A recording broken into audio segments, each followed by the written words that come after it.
Blog Talk Radio. Let's go. Welcome to the War Room. We got Dev, Kill, Jimmy, PJ, B. Austin, the Hot Block Commander. How you wanna end a 1 or 2 hour show to keep the brain running with the premise to talk sports on a national level? Bold with the topic, sorta like some rebels when it's game time. They like the Fab Five during prime time. Sports conglomerates speak their minds a little bit. For sports medicine and sports veterans and greats. The 4 for 26 or the war in Kuwait. It's the War Room with 5 nights at the round table. 5 Philly guys diversified and educated.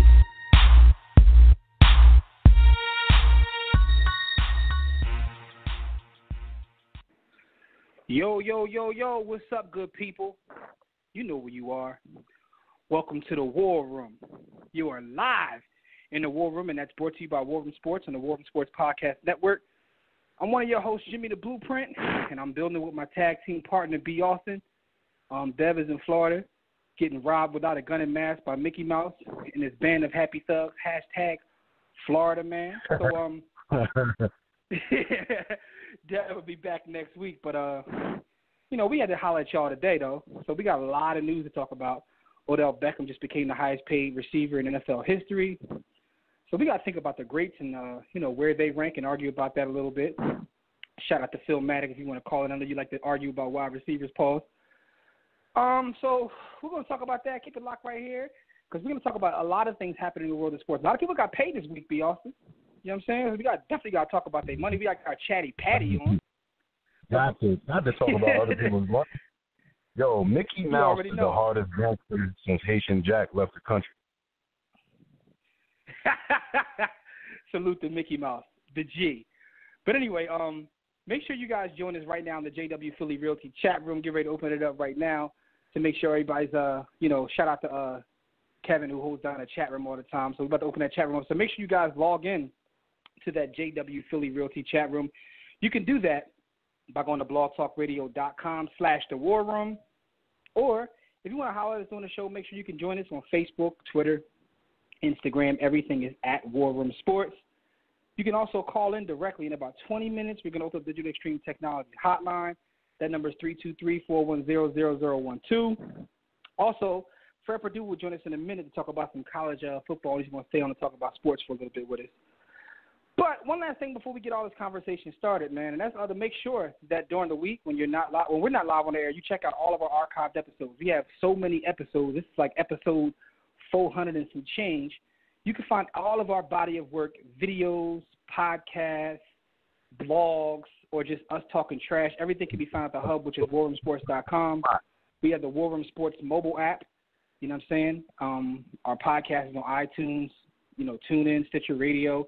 Any place you get podcasts, you can find our podcast. And you already know that we all over this digital. We so digital right now, man. Shout out to everybody on terrestrial platforms. But we so digital right now. B. Austin, what's good, beloved?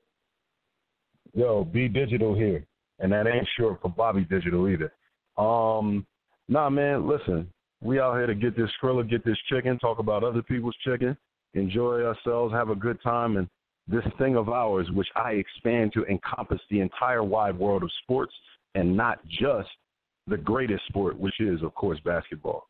We got to talk about everything. We here. Yeah, my man B. Austin is so global with his sports game. Like, he's like our head soccer guy, although we barely talk about soccer because some of you guys get upset when we actually call it soccer. But, I mean, we so Americanized. But at the same time, we respect sports all across the planet. You dig? We about to get us a cricket expert and talk about a little bit of everything. We talk about yam farming.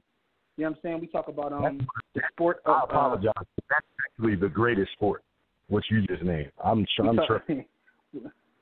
We talk about the sport of IG modeling. That's a sport in itself. You know what I'm saying? So we talk about that.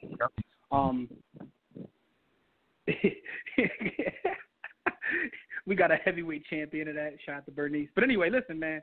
It's time to talk about some things that happened this past week while you were on the grind. And for those who don't know, while you were on the grind, it's brought to you by Sports the Book. If you are tired of reading the same old sports book with the same old links, rankings, imaginary starting lineups, and all kinds of subjective trash information, here's what you do. Get tired of them dancing all in the videos. Yeah, you already know, dancing all in the videos, you know what I mean, wearing face masks with chicken on it. If you're tired of all that stuff, man, go get Sports the Book. Smart people only read the sports. You can get it at sportsthebook.com or come to our hub, like I mentioned before, warroomsports.com, and you can also get it from there. But there's a lot of things that we definitely have to talk about, you know what I'm saying, typewriters going off. For those who, because we are so digital, for those millennials listening who don't recognize that sound, that's a thing called a typewriter. Get your Googles on. You'd be like, yo, they actually used to use this trash? Yes, we used that trash, and it was known as a typewriter. But got to put that out there. I know some cats like, yo, what is that sound?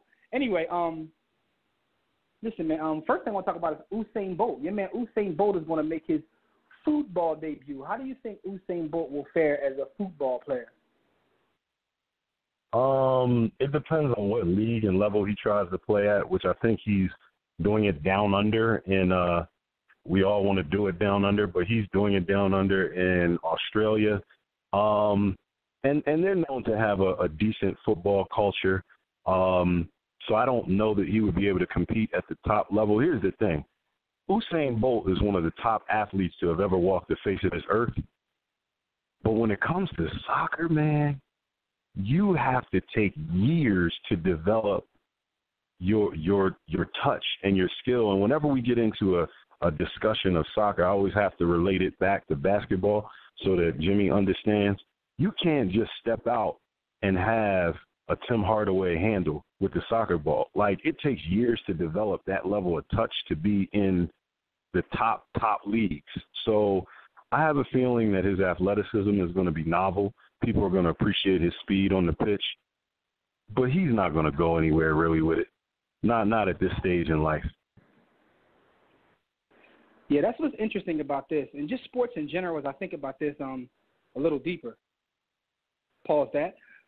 Is that what makes sports unique is that it does take not only athleticism, but experience, smart, and all those things. If you're just the best athlete and you can go out there and dominate, then whatever sport you're playing is trash. Let's face it, right? Because you can take the best athlete in the world, put them on a basketball court, a football field, and they may or may not be successful. I mean, the Raiders try. Shout out to Kev, who, I mean, I don't know if he's in the chat room yet, but he'll be there. But shout out to your Raiders.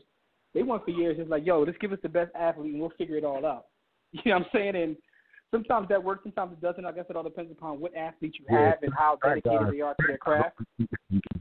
Track guys always think they can be a wide receiver in the NFL. They always believe that. Listen, man, I went to Lincoln University, who had at the time I was there, they had the top track team in D3, but those guys thought they could do pretty much anything. Like, because they were athletes, they were like, yo, I'm about to go join the ping pong team and dominate. Like, because they were great, like, track guys, they just thought they could do anything. So I know exactly that. They thought they could walk onto a football team, basketball team because they're fast.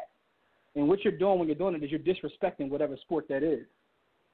And, you know, it used to be a show on TV called, like, Pros versus Joes, where they would have, like, professional athletes play, like, regular guys. Because a lot of regular guys, and no shots at regular guys because we're all regular guys at the end of the day, but sometimes we disrespect professional athletes, yo. We disrespect them. I remember there was a dude, I don't even remember his name, but he played for the Nuggets. And this is back in, like, the early 90s. And he used to come to a playground in the Germantown section of Philadelphia. And he wasn't even good in the league. But listen to this, though. When he came out there, though, he used to cook cats. And I used to think in my head, like, yo, if this dude who, you know, we would call him a bum, right? In the league, he's a bum. But out here with us regular folks, this dude's he's looking like Mike. Like, how good is actual Mike? And I don't want anybody to hit me up and start talking about how there's different types of play and sometimes that doesn't translate and yada, yada, yada. But we're talking about a guy, Usain Bolt, who's at the top of the food chain in his sport and is switching sports. That's always going to be difficult unless you're like Bo Jackson, which is what makes Bo Jackson special because he is indeed an outlier. Everybody just can't go do what he did. You dig what I'm saying? Oh, yeah, absolutely. I dig it 100%. I've been on the basketball court with professional basketball players that not only play in the NBA but other leagues. They are different than you. They're different, man. Even the the bummiest of shout out to Ira Newble and Jared Jeffers. Like, they make you believe that you can do what they do, but when they come to the playground, you can't. You can't, yo. It's different. Yeah, man. So I just want people out there to know that, like, I actually look forward to seeing when cats do this, just to see how their skills translate. But it's one of those things where if he did succeed, I wouldn't be shocked. But if he didn't succeed, I also wouldn't be shocked. Because like you mentioned, and you built up the best point, he is one of the greatest athletes to ever live, like, period. He's one of the greatest athletes to ever live. But at the same time, that's not his skill set. So we'll see what happens, man. But salute to him for trying, man. You know what I mean? Like, he's the god, you know what I'm saying? And he's going to, the chicks over there love him anyway, because I heard some stories about never mind. Anyway, next story, Brother B. Austin. I got to hear your opinions on this, because this story overall is one of the more sad things that happened over the last couple of years is Jim Brown. Right now he's in the news because he praised Donald Trump's presidency, and he also credits the advancement of blacks in America to white people. What do you feel about the thoughts? What are your thoughts on the words that he said this past week in trying to give Trump praise?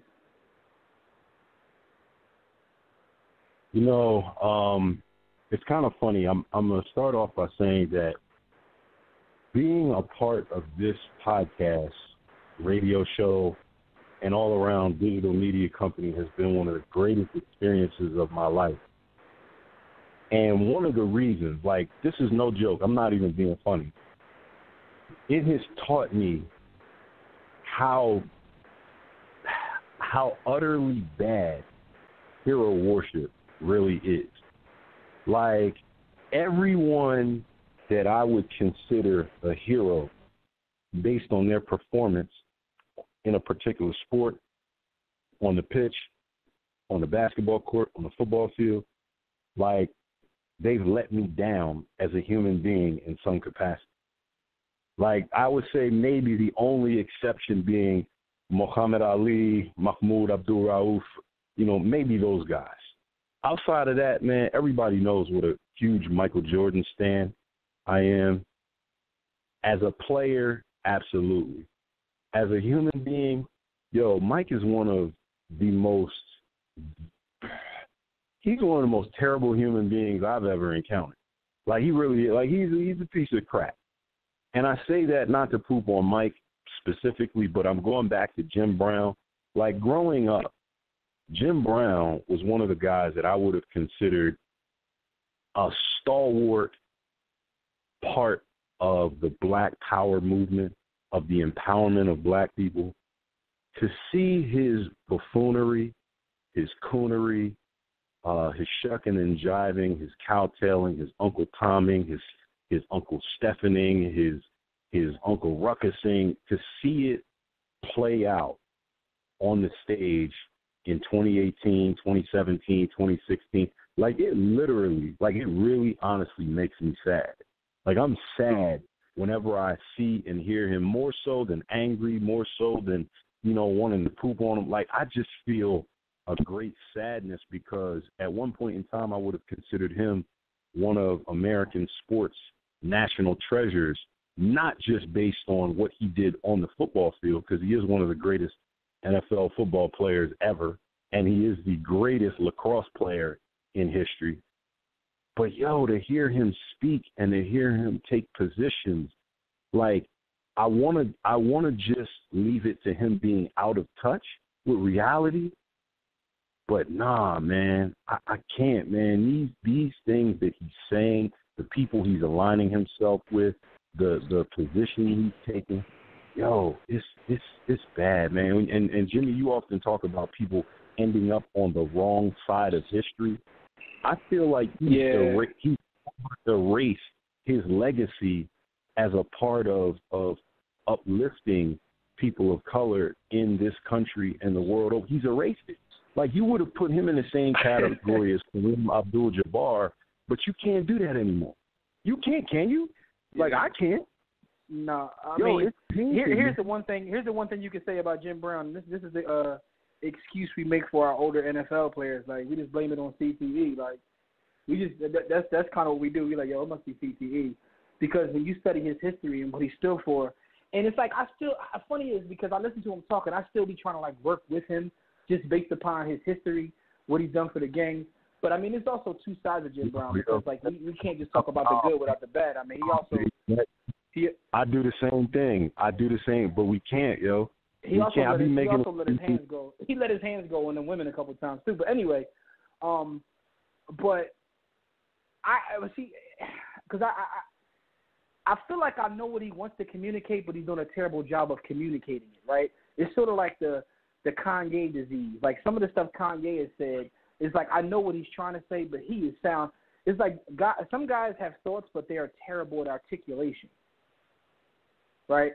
I actually agree in the case of Kanye. I get it. I know exactly what he was trying to say, but I don't give him an excuse for not being articulate enough to get it across, because he's responsible for the messaging that he puts out. I know, too. I know that Absolutely. He was trying to say that you have the ability to choose your destiny and empower yourself mentally and all of that. I genuinely believe that, but I don't give him a pass because you're responsible for the message. I don't give any of them a pass. Because one thing I understand is if you're not good enough to articulate your message, maybe you should get somebody else to articulate for what you're trying to say. Like, sometimes, then shut up. In the words of Aubrey, man, he said, "Look, a wise man." Sometimes we say a wise man once said nothing at all. Sometimes it's best just to shut your mouth, right? That's hot. And bars. And it's shout out to Aubrey, Aubrey Graham, the bull, the Canadian bull. But anyway, a wise man once said nothing at all. Like, but that's kind of what his response was to Pusha T's slander. Like, look, sometimes a wise man once said nothing at all. But my point is, he knew he lost. Because what Jim Brown started by saying is, we got to stop playing the victim. We need to get up and do for self. I'm with you. Problem is, he ain't stopped there. It's like you ever be in like a debate or something, so you're in a sports debate and you're arguing and someone comes in to take your side and they're like with you, but then they take it a step too far and you're like, yo, I agree with this. Yeah, shout out to our homie House. He do that all the time, and I just be walking away from them debates because I don't want him on my side. like yo, you was on my side, but you just took it a bit too far. So like when he says we spend too much time, because I actually agree with this sentiment. Like we spend too much time talking about, whether Trump's good or bad or doing this, that, and the third instead of building. Like we spend so much time, complaining about him that we're not doing what it takes to move forward. I agree with that. But then when you start giving the credit of some of our successes to people of his ilk, that's when you go too far. Because one of the things that's interesting to me is like, and I don't want to get too deep into politics over here, is we're spending so much time talking about what he's doing wrong or what he's doing this. I still don't know who is going to be the candidate to go against him if the other side is going to find someone that can beat him. Now, for me, I understand what Brown's saying, because you have to operate as if like my life is going to be no different under him than it was under the previous guy. And I'm not a fan of the previous guy either. And shout out to all my RBG folks that might get mad at me for saying that, but I'm not really the biggest Obama fan. I mean, to me it is what it is. But at the same time, like, listen, do what you got to do and stop. Like, you can't just like you want to create this boogeyman. The boogeyman's keeping me back. So I get that part, but he just takes it too far. That conversation comes with the responsibility of that conversation comes with the responsibility of laying the groundwork, context, and diving into nuance. There's a nuance around that. Yeah. Like, I understand accountability and responsibility for your own actions, but it also allows a certain segment of the population off the hook because they're so quick to say, yeah, see, it's on you guys. We had nothing to do. It wasn't. And that's my point. Nah. You're making my point, because it is. But my thing is, you have to have. Like, everybody has their own fight within the struggle, right? We are oppressed people, so you need people that will hold him accountable. You need people that will just build. You need people to do these things, but you never let anyone off the hook. So we can't not hold him accountable, right? And that's part of the problem. What he's saying is, it's only this. It's never only anything, and that's what the nuance you're talking about comes into play. Because it's not just saying, okay, we're going to do our own things over here as if there's not a system of oppression that's taking place, in this world. I'm not even going to say this country, in this world. So he has to be held accountable. But my point is, I get some of the points that the brother is trying to make, but he just takes it a step too far in trying to prove his point. It's like, dude, just, is it CTE? Like, but this goes back to my original point is, sometimes you just you don't have the ability to articulate your thoughts, and I'll be trying to give him that excuse, but I can't any longer. I can't give him that excuse any longer because he keeps doubling down, and he's making things worse when he just keeps taking it too far. You dig what I'm saying? Our phone lines are blowing up. I'm gonna open the phone lines up in a minute for those listening on hold. Just give us a second. We want to introduce a couple of topics. We got Brother Fred Perdue coming on. So we got a lot going on right now, but we will get to you. Brother B. Austin, you still there? Okay, well, I don't know where Brother B. Austin is. I am. My bad. Oh, okay, my bad. I just want to make sure you stay there with me. But so anyway, let's move on from that because we could talk about that one topic and be going for 2 and 3 hours. So it's best we talk about something else, man. Dev, be safe down there, man, by you getting stuck up by the gangster Mickey Mouse, because we already know #Florida, man, is a thing. Speaking of that, man, this past week, another mass shooting was at a Madden tournament in Jacksonville. I read a couple articles on this situation and talking about the guy lost, and someone was talking filthy to him when he lost, and he basically came in and laid the murder game down on himself and, other people. So, man, our thoughts and prayers are with the people down there. I get tired of saying that because it sounds like so cliche, but what can you do? Like, this is part of the world we live in. It's to the point where I go get gas and I'm looking around like, I want to make sure everybody just, like, start squeezing out this piece. Real quick question for you. Talk to me 30 seconds on your opinions of gun control and the laws, particularly in Florida. What should be done? Yep. Like, it's interesting, right? Because getting back, this is the thing, right? So what? And I'm not. Listen, I'm trying to make sure I say the right thing because I don't want to necessarily just spend my time just like on having a Trump bashing thing because that's not my thing. Like, I'm to the point where I don't even acknowledge bull. But one of the things I will say, I was having a conversation with someone how he tries to make certain topics black and white. And the more I grow, the wiser I get, the more I age, the more I recognize that most topics in the world aren't black and white, right? They're just not black and white. There's nuance and context to pretty much every debate, specifically the big debates, which are gun control, which are, whether it's birth control. There's all the big debates, what to do about education. Is so much context and nuance within these different topics that I go back and forth, to be honest with you, in my thoughts on gun control. I think there needs to be more gun control, right? But gun control doesn't mean take everyone's guns, because a lot of people call me a conspiracy theorist, and I'll live with that because I believe that conspiracy theories make the world a better place. And I've also studied enough history to know that a lot of things that have turned out to be true started as conspiracy theories, and then when they're found to be true 20, 30 years later, they say, oh, okay. So I understand that part. So when I think about gun control, I think about the fact that I wouldn't want all of everyone disarmed, right? That's the extreme, and I don't think anyone's really arguing for that, but I have seen people argue for that. Because I wouldn't want a world where only the government has guns. That doesn't work for me.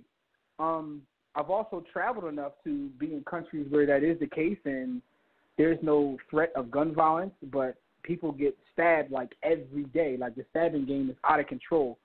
And I've been in countries like no one has a gun, but cats walk around with machetes, but not saying that would ever happen here. But I also think that there's no reason for people to have certain types of firearms, just like in the residential neighborhood, right? So you have people with all kinds of automatic weapons, like, and listen, I'm from the hood. I'm like the engine. I'm always in the hood. Like, so I've seen cats with artillery, and it's like, how do you even go about doing that?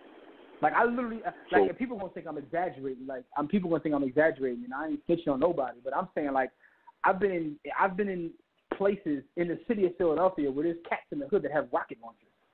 First of all, for why do you own that? And when are you ever going to use it? Like, are you going to get in an argument with someone and you come out the crib and let one loose? Like, what are you going to do with that? But what I'm saying is, people think I'm lying. this is real. I was at a crib in South Philly one time. You know what I'm saying? Again, and people, when y'all hear me say this, I don't be in the streets. I don't do none of that. I'm a fun-loving family guy. But chill, guilty, God.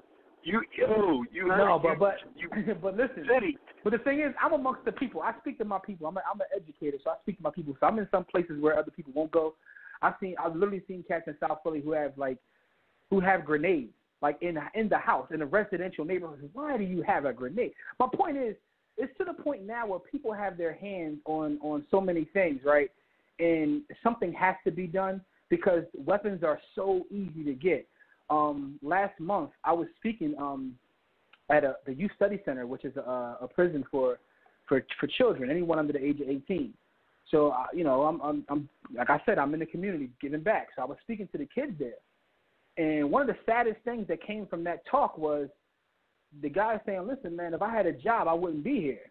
And I'm like, yeah, I hear you. He's like, but he said, what you don't understand is it's easier for me to get a machine gun than it is to get a job where I come from. And that sat with me because I thought about it. I'm like, it's kids growing up in a world where it's literally easier for him to leave his house and buy a machine gun than it is for him to fill out an application and have employment. You dig what I'm saying? So, and I give that story to say something has to be done, but I don't think that the extreme is necessary. So my opinions on gun control is like it goes back and forth, and I fall somewhere in the middle to answer your question. Okay. That was longer than 30 seconds, but I appreciate it. It definitely was longer than 30 seconds, but I figured when you asked for 30 seconds, you was, trying to finish doing whatever it is you was doing. You get your Rob on, shout to Rob from Cali, who be calling up about getting, on. So I figured you was trying to figure this out, so I was giving you more time. But anyway, what's your opinion on gun control? I feel like gun control is I feel like the right to bear arms is as American as apple pie, white supremacy, and racism. And I think that you can't remove that from the very fabric of America. Now, that being said, right or wrong, my position, honestly, would probably be looking at the developed countries in the world and picking out the fact that the majority of them don't allow their citizens to bear arms. For example, the country that essentially birthed this nation, the United Kingdom, you can't bear arms. You can't have a firearm. Now, that's one of those places, like you say, where violent crime is reduced to knives, and there's a lot of knife crime and razor crime there, and it's bad. It's terrible. But I find that deaths from firearms are much, much lower, and even deaths from knives are much, much lower. So the violent crime in those places, if you look at the numbers and statistics, is significantly lower. It's kind of like we live in a country with rape culture where it's prevalent and we don't even realize it. Gun culture is prevalent, and I don't think you can manage it. I'll put it this way: I don't think you can erase it. I think you can hope to maybe manage it, but at this stage of the game, you couldn't enact laws to take away people's firearms, no matter how many innocent children get murdered. It doesn't matter. No matter how many incidents of young Caucasian males losing it and being a quote-unquote lone wolf, no matter how many times that happens, there won't be a change where people don't have access to firearms. So it really, to me, is a moot point. I feel sad. It's very sad, but it's just the reality of living in America, particularly in an open carry state. I'm in an open carry state, so I see guys walking around like Clint Eastwood, Wild Bill Hickok, and Butch Cassidy and the Sundance Kid every day. Every day. Let me ask you a question about that, because I obviously don't live in that kind of state. But I've heard people tell me that open carry state a lot of times it changes that, because if you're going to commit mass murder, but you walk in a place and you see a bunch of people who already got UOPs, like just basically within arm's reach, it kind of changes the opinion of whether you'll do something. So you walk into a convenience store and your aim is to rob it, but you see a bunch of people in there who got, you know what I'm saying, more than one person got their gat on them, then you be like, oh, maybe I shouldn't do this. Do you think that makes a difference? I think it depends on where. I don't think violent crime is any particularly lower in Atlanta, the city, than it is in any other major American city. I do believe the quote-unquote American vigilante spirit is more prevalent here. And so if you do walk into that convenience store hell-bent on doing the wrong thing, there's a person in there that has watched a number of John Wayne movies and a number of Clint Eastwood movies who will try and emulate their heroes from the silver screen, and they will be given the benefit of the doubt in doing so. So you may be onto something, but I don't think that the number of crimes are particularly low. Okay. No, that wasn't my fault. I heard someone tell me that. I just didn't know because I've never lived in an open carry state, so I wouldn't even know how to how that even looks. That's kind of crazy to me, right? But you know, that's what it is. But that's very interesting to have cats just walking around like, you know, it is what it is. Like I once had a license to carry. I no longer carry though, right? Because what I recognize, and this is a personal decision, it came from a book I read.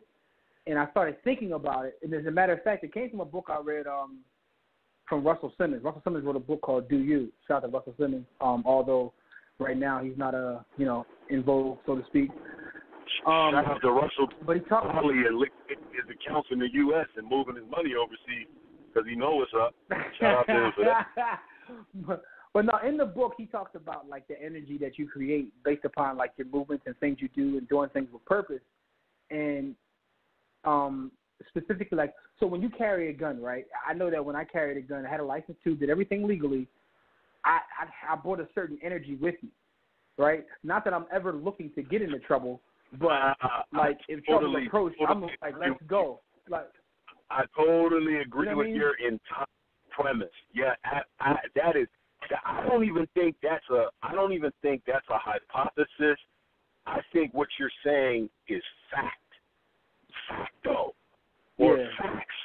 That I think that's really a fact. Like, you have a different energy, and it may be subconsciously. You know what I'm saying? And it, you know, not even on the gun stuff. Like, if you walk into a room full of cats and you know that you're an alpha, subconsciously you put them in their beta. You put them in their beta position. Yeah. You have that. So with that, you know what it is, and I believe, for me personally, I would be more likely to use it, and I would hate to be in, this is the way I think about it, I would hate to be in a circumstance where I used it and took someone's life that didn't have to go. Like, let's think about this, like, let's say you disrespect me and you punch me in the face. I have the right to defend myself, which could include up to letting the UHA go. Now, I can make a case, big court of law, that I was in the right. But did he really have to lose his life for punching me in the face? Why couldn't I just punch him back? Yeah, and beat him up? And that's kind of the decision I made. So like I stopped carrying. I was like, you know what? Because I'm bringing the bad energy to myself, because I'm you know, it puts me in a position where like, I feel like, look, if anything does go down, I'm ready. But then there's also a situation like what you just said that makes total sense. And I also feel as I get older and as I'm mature, I feel like I should be able to use my words as weapons, right? So it gets to I go so far to the other side. It's like I start feeling like, yo, I was a coward to carry that, because basically what I'm saying is I can't use my mouthpiece to get out of situations, so I just take it there. So, and I know we're going way off on a tangent because we're talking about gun control, because we were supposed to, I mean, you know, I just want to send a recipe shout out to the people in Florida. Hashtag Florida, man. But the point of this whole conversation is that, you know, I don't know what the answer is in terms of gun control. I've seen the arguments on both sides. And a lot of times, to be honest with you, outside of the people who are just nut jobs, like some of the people from the political action committees that, like, you think that you got the pride out of my dead hands, and some of the comments they say are just out of control. But people who are have logical opinions. They back it up. You know. Are you talking about Nixon, Reagan, Abraham? Nixon, Reagan, Abraham. Yeah, let's stay off of their list, man. For I end up getting sad. I got so much conversations and things on the internet, because we so digital that have people coming looking for us and whatnot. I already feel like my phone is tapped. You know what I'm saying? But it is what it is, man. So I know Fred is gonna come on with us in a second and rock with us for a minute. And Fred is down there in Florida, man. So and Fred, you want to defend your state when we bring you on too, man, because. Yo, I tell you, man, every time I look up, Florida man does this, Florida man does that, and now y'all shooting up Madden tournaments, man. Last story before we bring Fred on, before we get to some of these calls, is that we had a disgruntled Knicks fan who said, look, he went online and he literally sold his fanhood for $3,450 and will now root for the Lakers. First of all, shout out to the internet for making anything possible, because I really feel like the internet makes anything possible. But for you to go online and auction off your fanhood and get purchased, that's hard. Like, you're a hustler. So salute to him. My thing is, why would you care enough to donate to anything or pay for anything? Who cares if somebody else roots for it? And I thought the Knicks were back. We know that the Knicks being back has nothing to do with them winning games and everything to do with the delusional perceptions of New York Knickerbocker. So, the Knicks are definitely back. Now, that doesn't mean they're going to win shit, but they're definitely back. I salute to him for being Larry Flint, but I think that the internets are worthy of a JoJo for giving this man $3,400 some odd for his fandom. So salute to him, but the internet, y'all are stupid. Like, why? Why would you do that? You should be ashamed of yourself, the way you carry yourself. Yo, shout out to Skyview Kev in the chat room. He said, B. Austin, you sound like you on location in Haiti.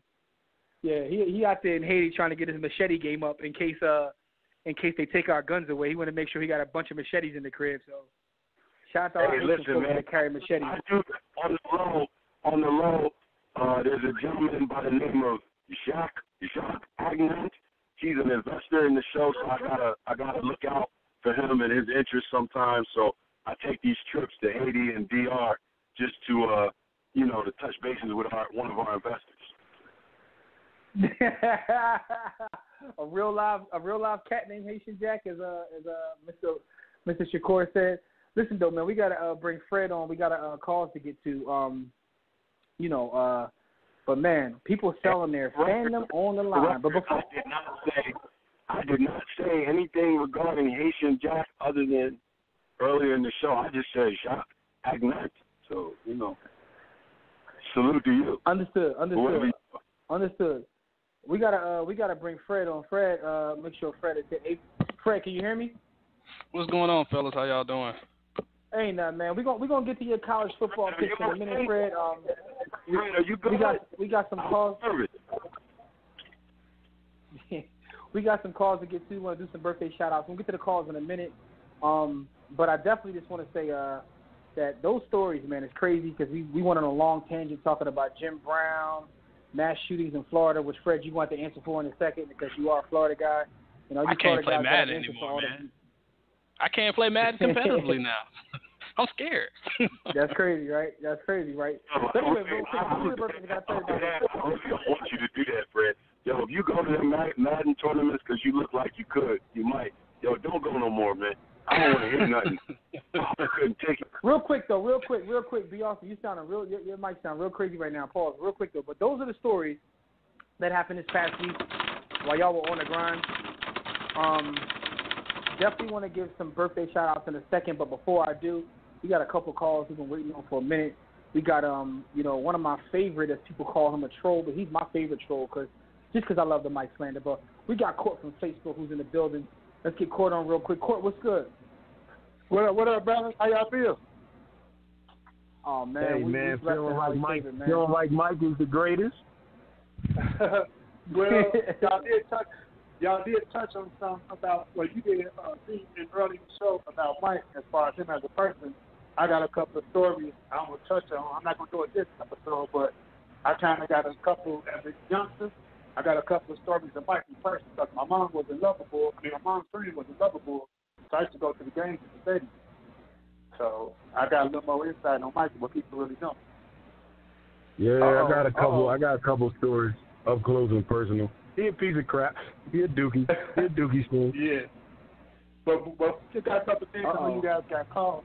Jemele Hill, y'all know ESPN let her go, right? She got that bag. Oh yeah, absolutely. She got the bag. Absolutely. Friend of the show, Jemele. Salute to Jemele. Yeah, and man, I mean, that'd be cool, man, if y'all, work something out or something. Cause she definitely could be open if she want to be now. She get her own platform going. I don't know what she got. Man, but listen, let me tell you something. One thing's for sure and two things for certain. She has plenty of options. Like, she's kind of put herself in a better position. I mean, she got the bag, and she's almost a household name. And ESPN, to be honest with you, it's a deeper topic, right? Because now, in the age of social media, in the age of Donald Trump, companies are forced to talk politics. They're like forced to. Which side do you fall on? You're forced to talk politics. ESPN leaned a little bit to the left, and the right doesn't like that. So the right fights back, says we're not supporting ESPN. But then when they try to appease the right a little bit, they piss the left off, and they kind of can't win. I know their ratings are terrible. When you read the quarterly reports from Disney, as I do as a shareholder, like, it's never anything positive about ESPN. It almost seems to me like they want to cut ties but don't have anyone to cut ties with in terms of that part of their business. And don't quote me on that. I'm just telling you my perspective based on reading the quarterly reports. But I say all that to say this. She's put herself in a position where she can go get a bigger bag, maybe create her own platform like you said. So I don't think it's a sad story at all. I don't think it's a sad story at all. When I saw it and I read through it and understood it, I was like, wow, this is a power move. Yeah, you guys, I respect y'all as like hip-hop, pop culture journalists. You guys are real journalists. You guys do real work. So, I mean, y'all got notable people that's been on y'all show. I remember when Michael, what's his name? Michael Hill came on y'all show. Mm-hmm. Yep. And I was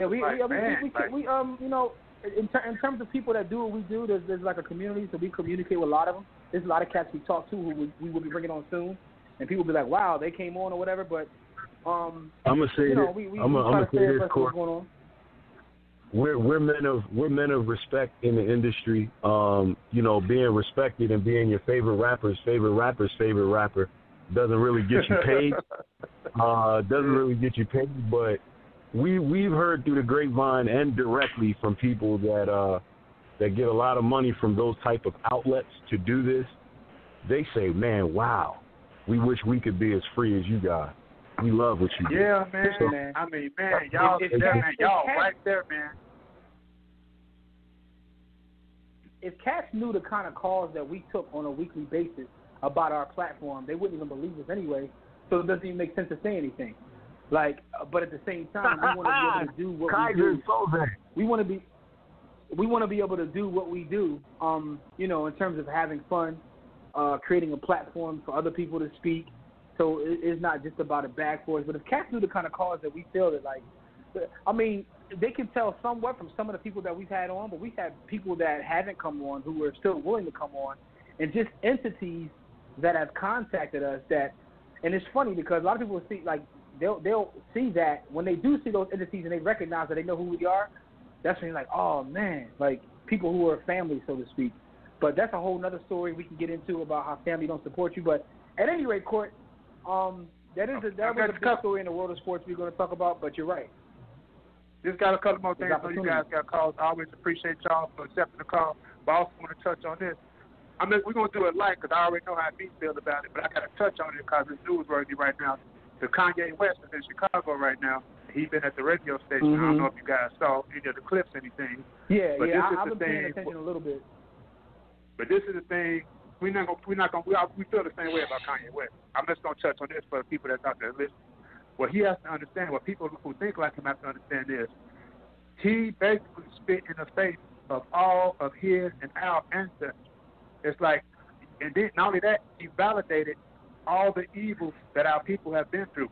He basically validated all those evil people and those races that did that. And that you just can't go back from that, because once you put that out in the world like that, that's out there. There's people out there that was like, oh yeah, look what Kanye said. Oh yeah, Kanye said it's a choice. Yeah. Once it's like that, you just can't take that away, Kanye. I'm sorry, you just can't take that away. Court, so.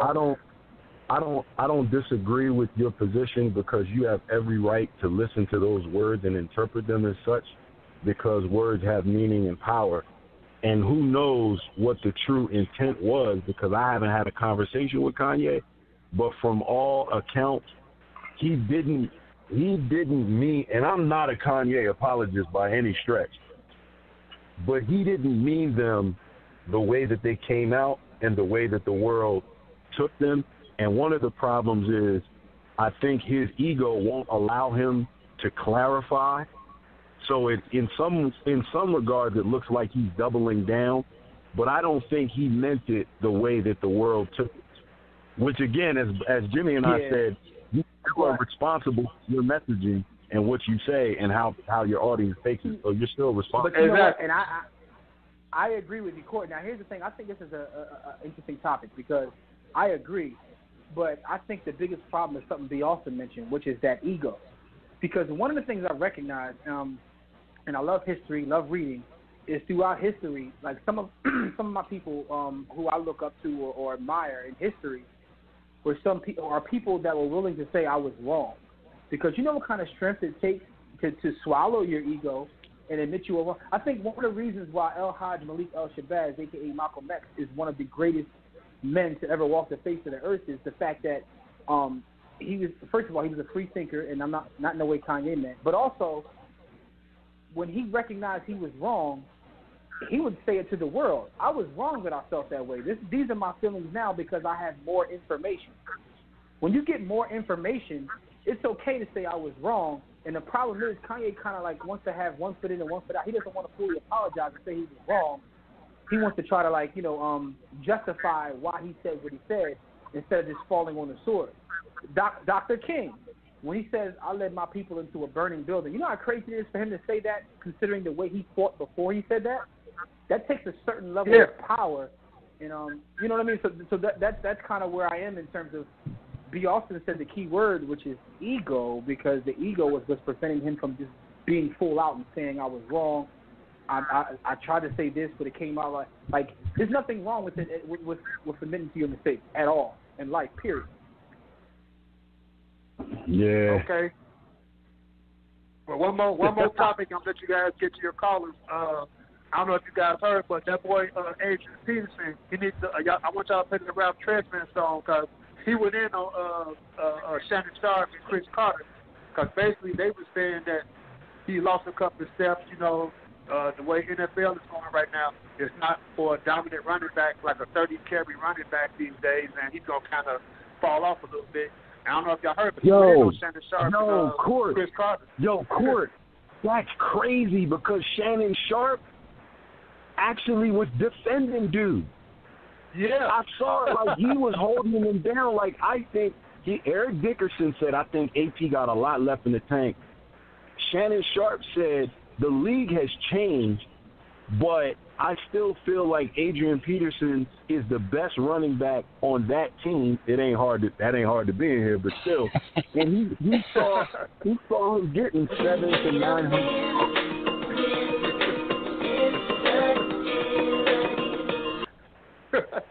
Yeah, AP corny for that. AP corny for that. That came from the same place where he whooped his son's tail.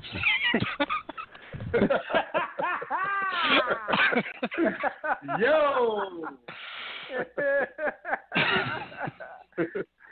All right, good brother. Keep doing y'all thing, man. Appreciate you taking my call, man. Man, thanks for the support, homie. We appreciate it, man. Yo, why is AP so sensitive, man? That was because corny. He knows Fred. He's wrong. Hey, Fred, we want to jump to college football picks in a couple. a couple minutes. We got one more call who's been on the line waiting. Rob from Mount Cali is on the line. Rob, what's going on, homie? You there? Hello? Yo, man, what's up, man? Yo, what's up, man? Yo, what's up, man? It's your boy. Yo, what's up, man? It's your boy Big Rob, a.k.a. the Cat Burglar. Yo, what's up, man? It's your boy Big Rob, a.k.a. your smooth brother. Go up in your baby mother.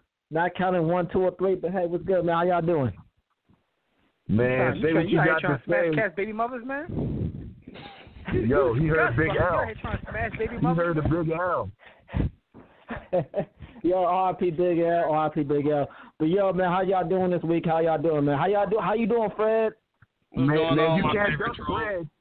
That's my favorite troll, Fred man. now. Fred is here. Yo, hold on. Can you play that track I always told you to play, man? For the world champs. Can you play that track one more time? Oh my God. Give me a second, man. I gotta get to that, man. Because I forgot you got a theme song now, man. I forgot. Play that track, man. Play that track. Give me a second, man. I gotta find it, man. Like. Oh my goodness. Yo, where's the champion song, man? All right, on my fault. I'll find it. By a backup quarterback. By a backup left tackle.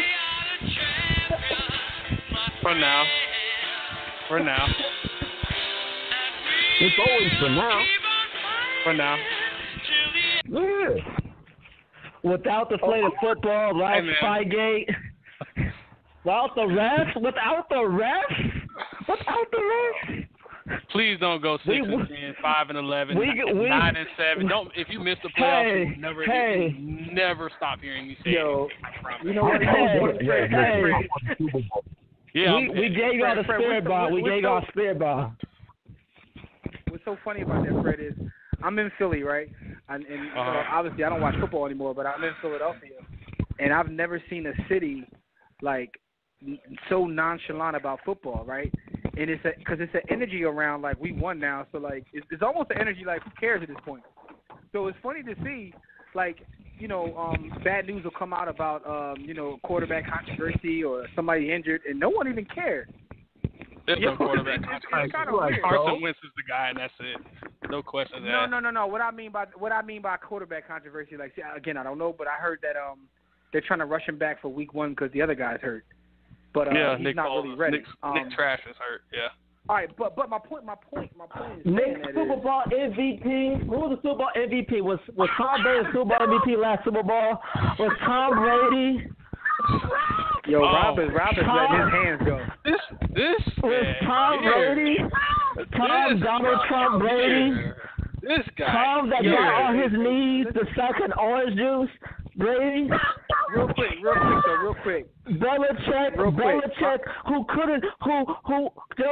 who cheated because he was a Bill Parcells perfectionist. He was an all Parcells. He knew he couldn't reach that plateau, so he had to cheat to say he's better than Parcells. All right, hold on, because Rob, we all know he's not the tuna. Rob, you going in? Rob.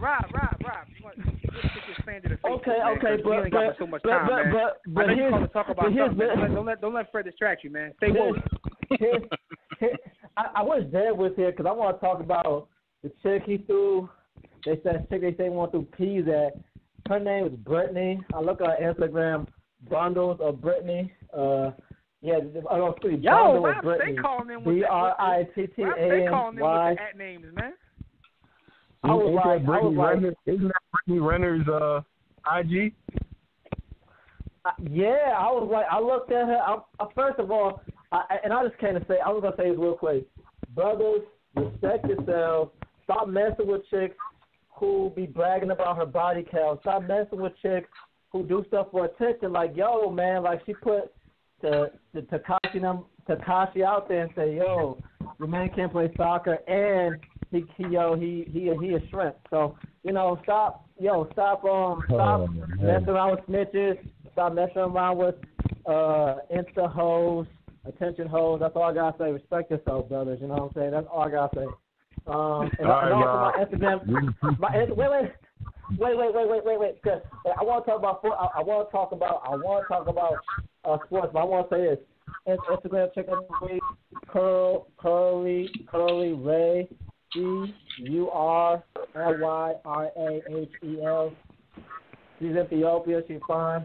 That's my chick of the week. But all I gotta say is, what's up, y'all? B. Austin, I have a question. What do you think about this Aaron Rodgers signing, and how may it impact Carson Wentz if he wins one championship before his contract ends? All right, I'm gonna answer that this way. How do I feel about Aaron Rodgers? Number one, why is he still so underpaid? And number two, what took them so long? And number three, why didn't they give him more money?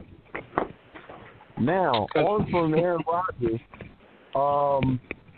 Carson Wentz, I think that he's on track or on pace if he continues his ascension to probably benefit from Aaron Rodgers' extension because he's younger and because he's already proven or shown that he has the propensity to reach certain levels and height of performance where I would say I'm not ready to say he's a top 10 quarterback yet, but he has top 10, maybe even top 5 written on him if he's healthy. What am I saying? He's top 10 now. He's top right 5 now. He's top 5 now. I'll go ahead and say it. I'm ready to say it. Damn. I'm ready to say it. Bye-bye, Drew Brees. I'm willing to say it. Bye-bye, Drew Brees. I can't do that to the God. I love Drew Brees, but bye-bye, Drew Brees. I'm willing to do it. I pulled the trigger. All I'm gonna say is, I'm afraid to tell y'all where I think he ranks because I'm afraid. It sounds crazy to me to say it, so I'm just not even gonna say it. Just say it. Man, go ahead. I mean, just say it. It's not outlandish. I'm willing to put him in the top 5. I mean, top 5. I think that total package, he might be the best I've seen. I wouldn't put. Honestly. Really? I mean.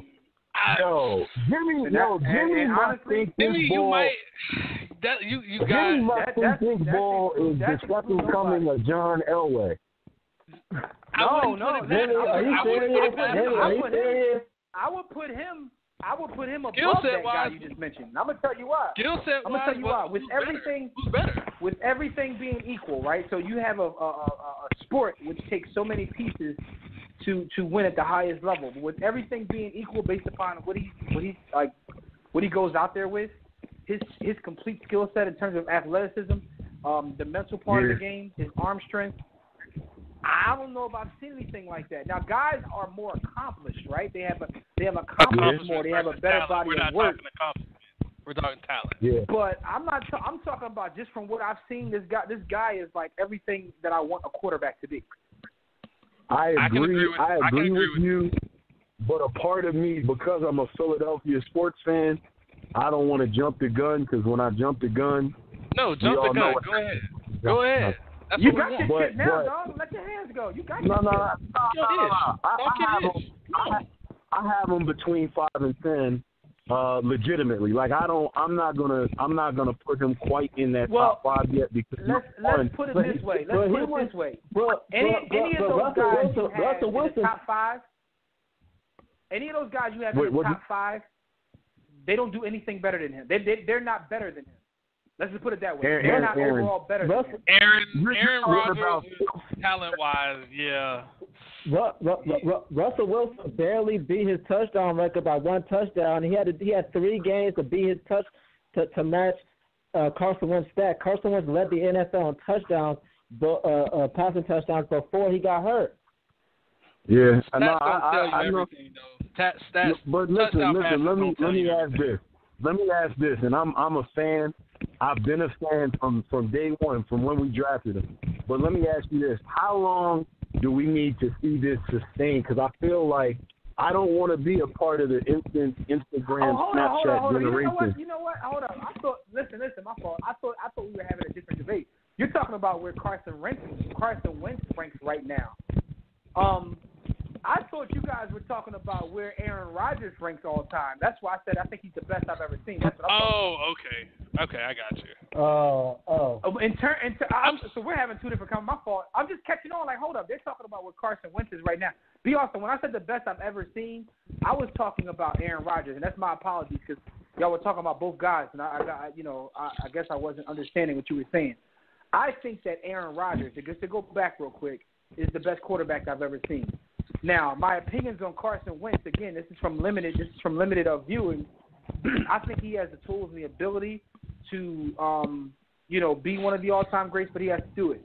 Because we've seen a lot of guys from a pure skill standpoint, and this is why now everything's making sense why Fred said what he said. There's tons of guys who have skills, but they have to put it together. And even my comment in terms of having a better body of work, that was also in reference to Aaron Rodgers, because I was thinking about like Peyton Manning and Tom Brady and these guys who have bodies of work that Aaron Rodgers may never have. But I think that Aaron Rodgers still might be the best quarterback I've ever seen. Talent-wise, agree. You're talking skill set. I agree from a skill set standpoint. So when you're at the end of the road and you're comparing greats and greatness, it has to be about what you did with that skill set to accomplish certain tasks. From a skill set standpoint, I do think Carson Wentz has an amazing skill set, and I will say that he is in the top.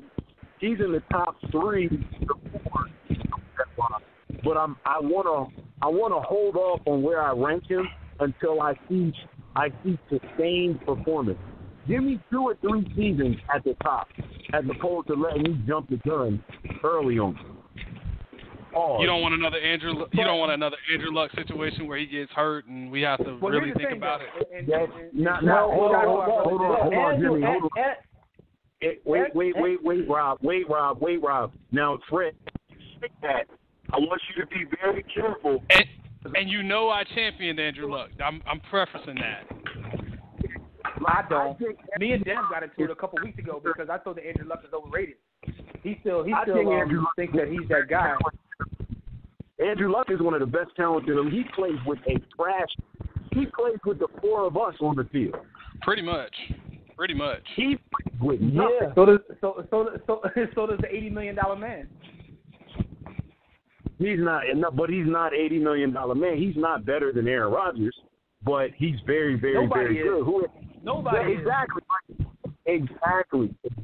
So I'm not saying Andrew Luck is at that level, but I think if you get some talent, Andrew Luck will put together an amazing. I think Andrew Luck is going to have a "you must have forgot" type of season. Oh, y'all must have forgot. Like I think he's going to ball out. I want everybody to succeed and get paid. So salute to him. But just to answer y'all question though, because that's funny because y'all now everything y'all saying is making sense. Like no wonder they was thinking I was crazy. But Carson just has to go out there and show and prove.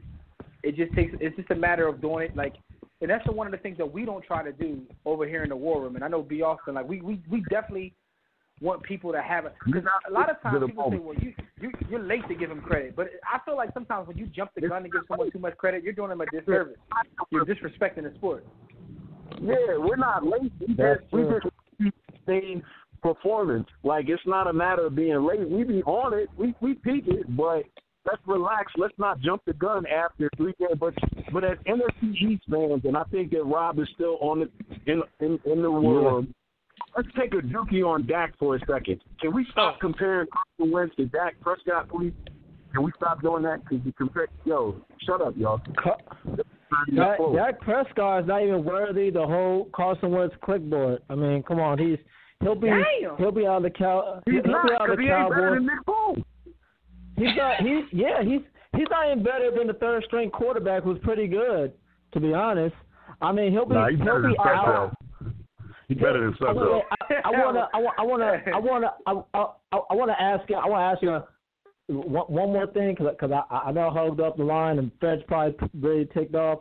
But I need to ask y'all this.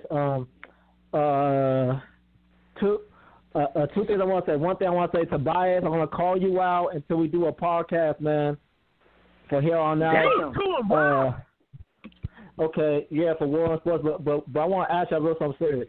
LeBron James has made some comments and barbershop talk, has he reached a point in leaving Cleveland and coming to LA? Has he reached a point where he can be himself and not really protect his brand? Like, I don't give a bleep anymore. I'm gonna say what I want. I'm gonna be myself. I'm relaxed. I accomplished, or I think that comes with age, though, Rob. Rob, I'm gonna let you go. We're gonna answer your question. Stay on the line and listen, but I gotta let you go because we gotta move on. But I will answer your question because I did watch that entire episode of The Barbershop, and I did have thoughts on it. So thanks for the call. Thanks for the support as always. But listening, so I'll give you a response to that. All right.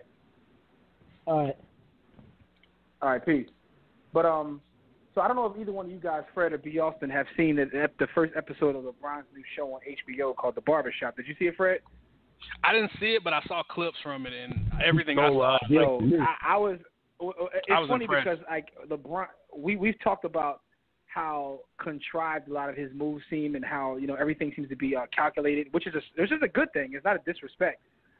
But when I watched it, I was a little shocked about how LeBron was just talking like one of us. He was letting the cuss words was flying. I think someone did a count because the internet does everything and said it was like 72 cuss words he said or something like that, and he said the N word like 12 times, 12 times, something like that.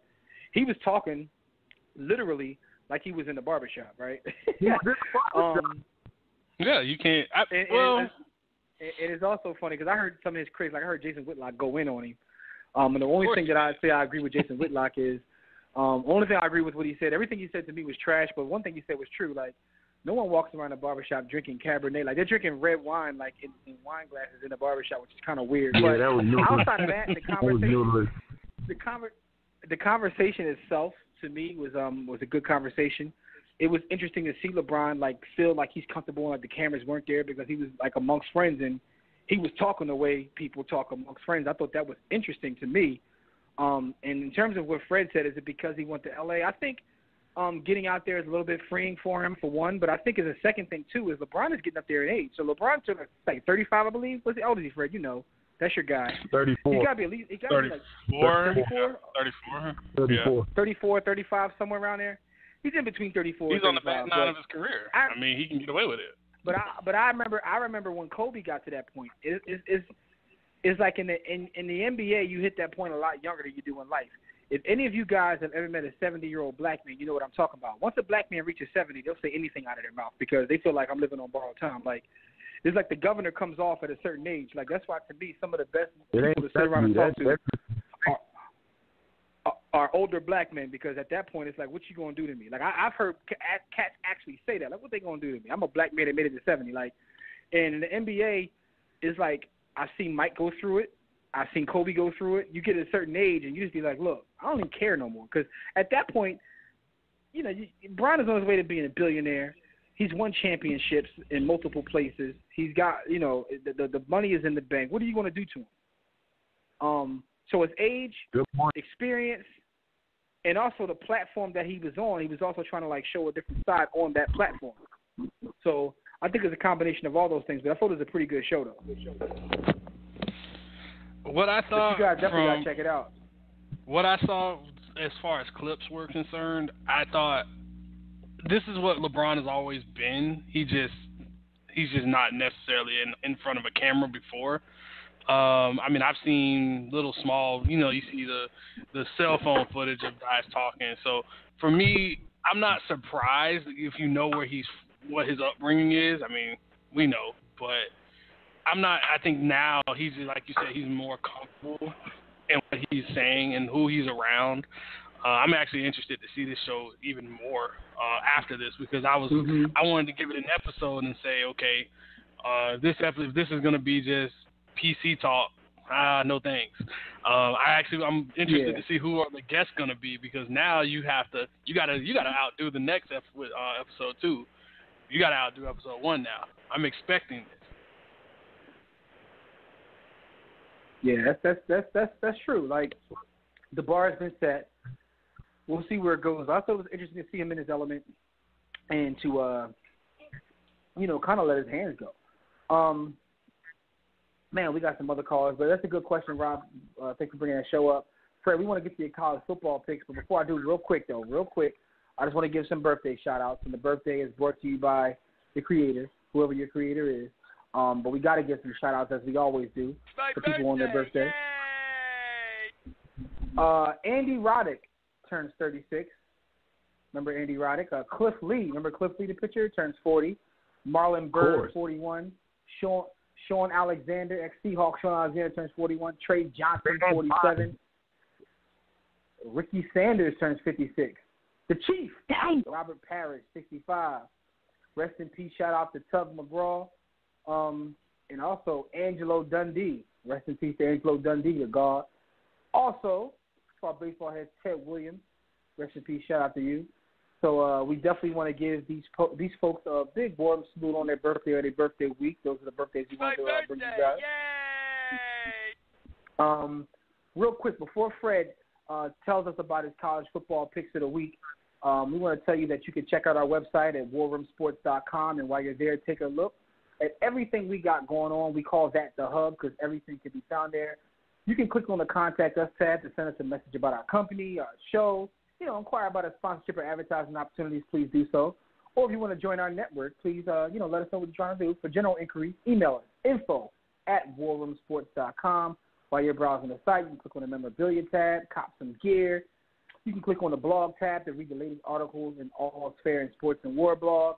There's icon tabs for all of our social media platforms. Our iTunes can be found there. Our videos from War Room Sports TV.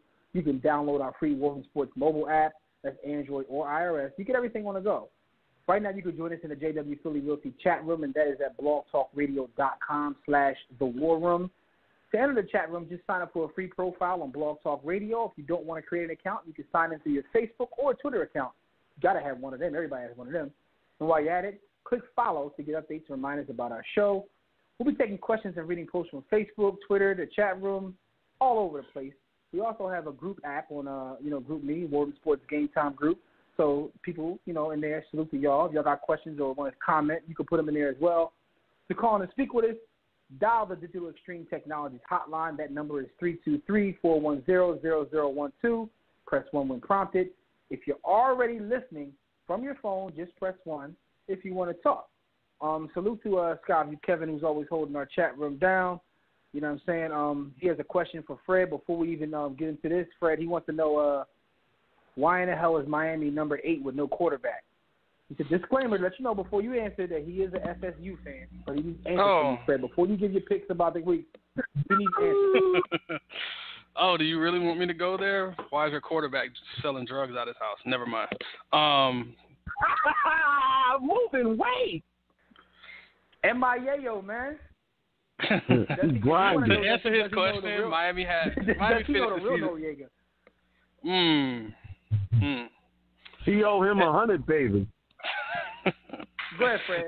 Why to answer his question, at number 8, Miami finished the season on a 3-game losing streak, but what they return plus the recruiting class that they brought in with the defense that they bring back, you got 2 All-Americans, and you probably could have 3 linebackers that are NFL caliber. You got rankings tend to kind of fluctuate. It's a guessing game. It's a very nice guessing game based off of last year.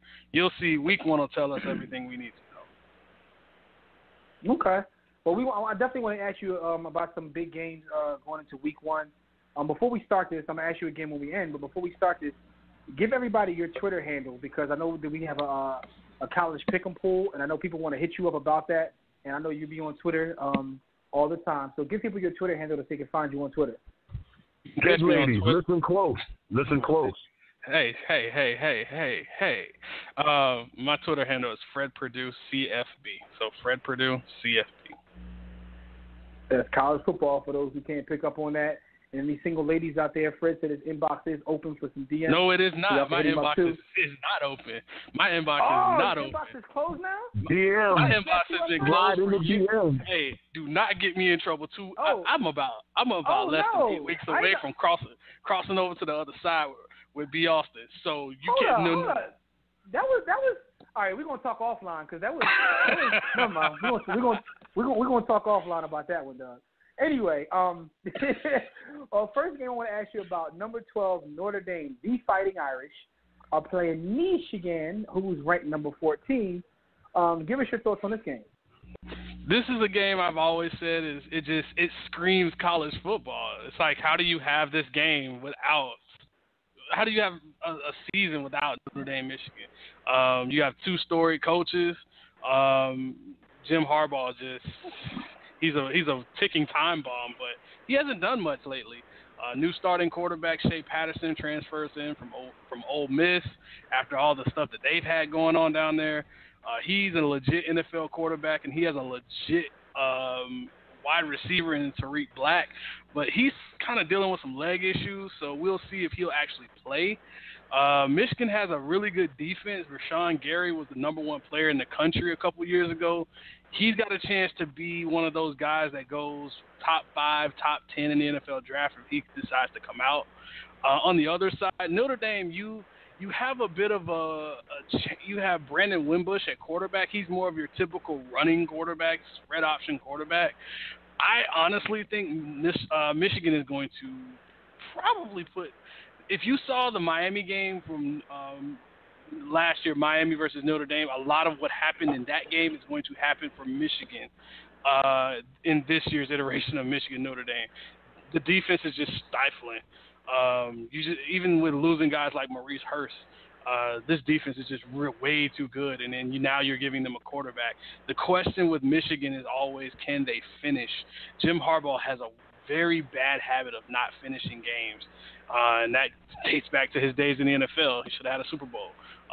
But I think Michigan will win this game probably 27-24. Okay, well, make sure you guys write this down, because one thing you want to hold Fred accountable, man. We don't like to have cats on here who just be throwing these scores and picks out. We don't call him back on it. So I know that Rob is listening. I know Tobias is there. Tobias, we can get you in a minute. You guys have to hold Fred accountable. So write that score down. We on the same page. I got you, Tobias. I got you. Okay. All right. He probably still gonna have words for you just because he likes to troll you. But anyway, yeah, next game real quick. And I think that's Tobias in line. Tobias, we're gonna get you in a second once Fred gives all these picks. If you got a couple more games you want to ask him about, and also this will give you more ammunition when you come on if you have something you want to say to him. We have number 9 Auburn versus number 6 Washington. What are your thoughts on this game?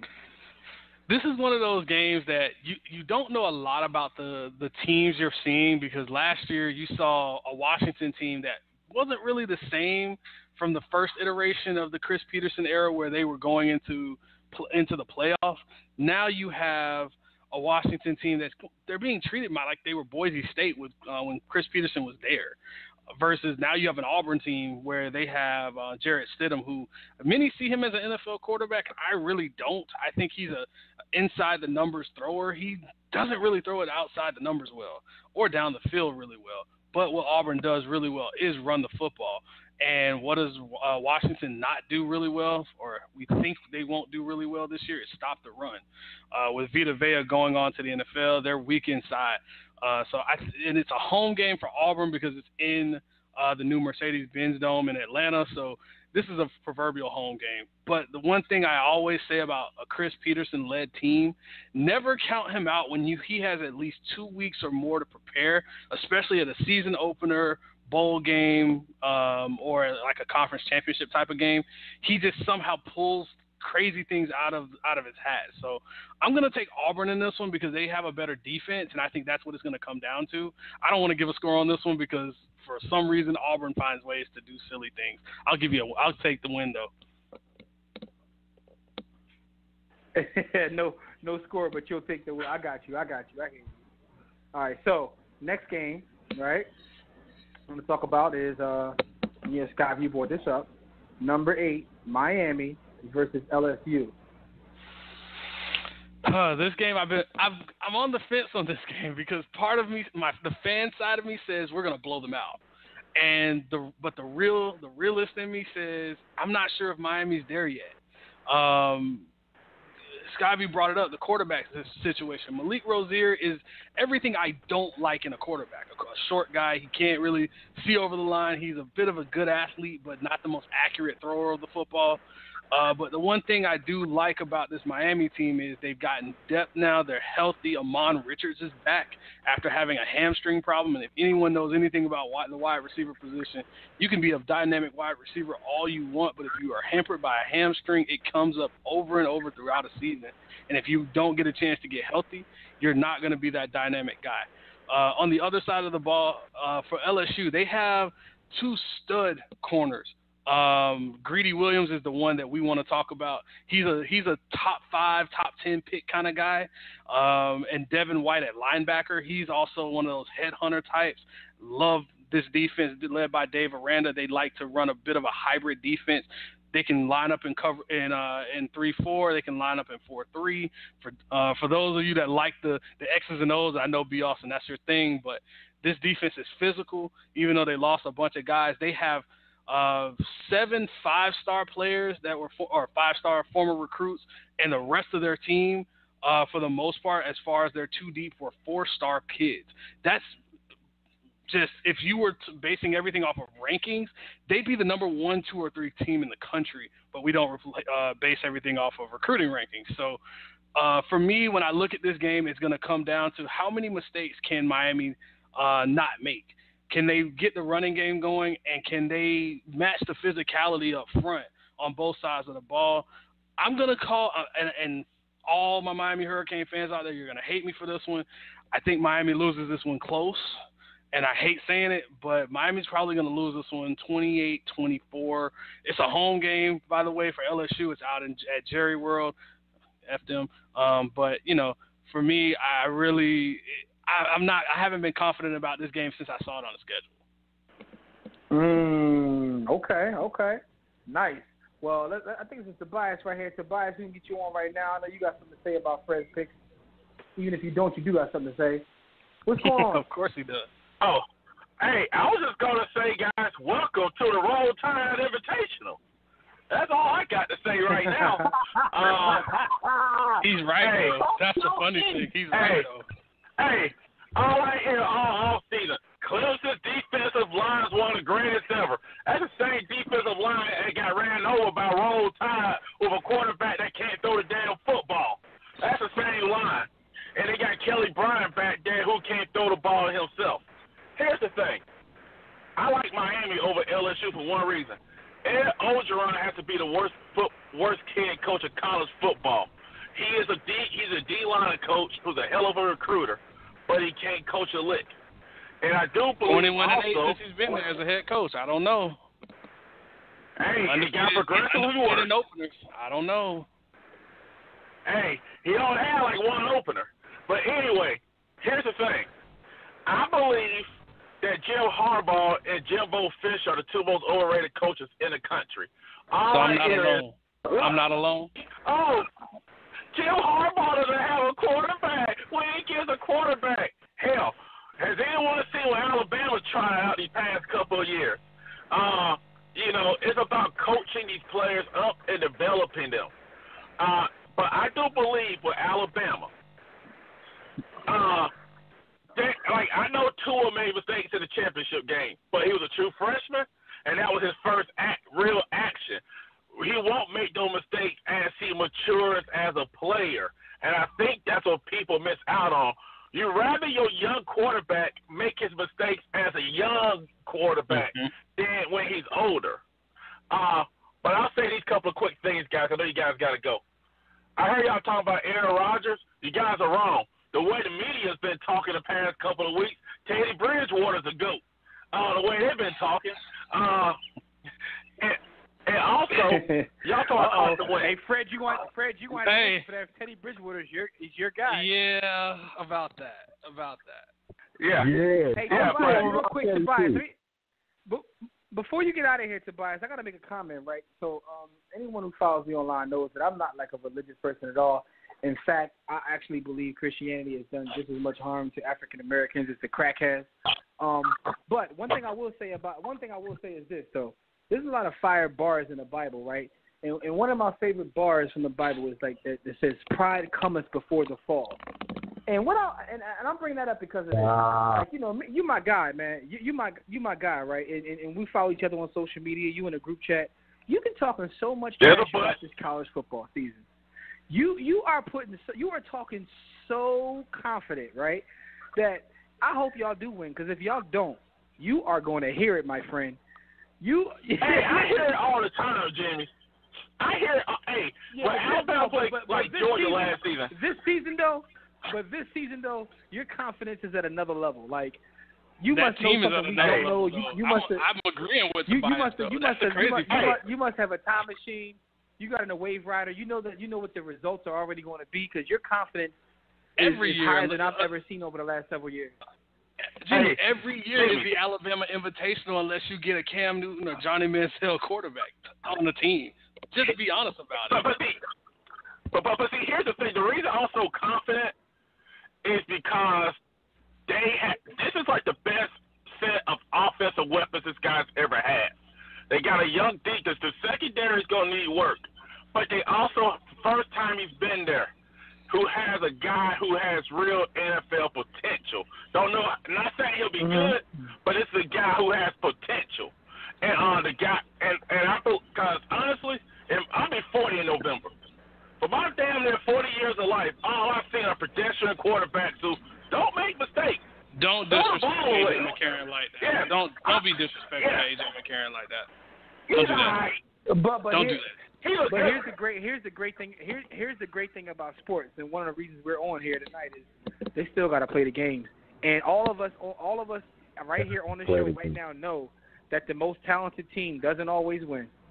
We know that. Except the problem is in college football, schedule matters so much, and Alabama's schedule is one of the weakest in the country. It's weak this year.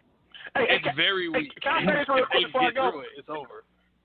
So basically, what both of y'all are saying is everything is set up. Everything is set up for y'all to win, which means if y'all don't, oh my god, if y'all don't, that's the problem. Oh my god. Anyway, I'm sorry. Go ahead. Go ahead before you go ahead. I'll say this before I go, because y'all talking about Carson Wentz, right? I prefer my young quarterback have his career arc. He had a good start to his first year, hit the wall. Second year, he popped. I don't want my quarterback to have the year like a Dak Prescott did or Deshaun Watson, where you got to live up to that or it's a failure. And they can't duplicate what they did those first years or Deshaun Watson's case, those couple of games. So I think that's something right there also that some of these guys had these unrealistic expectations and they fall short. They look at like what's going on. Mhm. Yeah, but you guys have a good one. Man.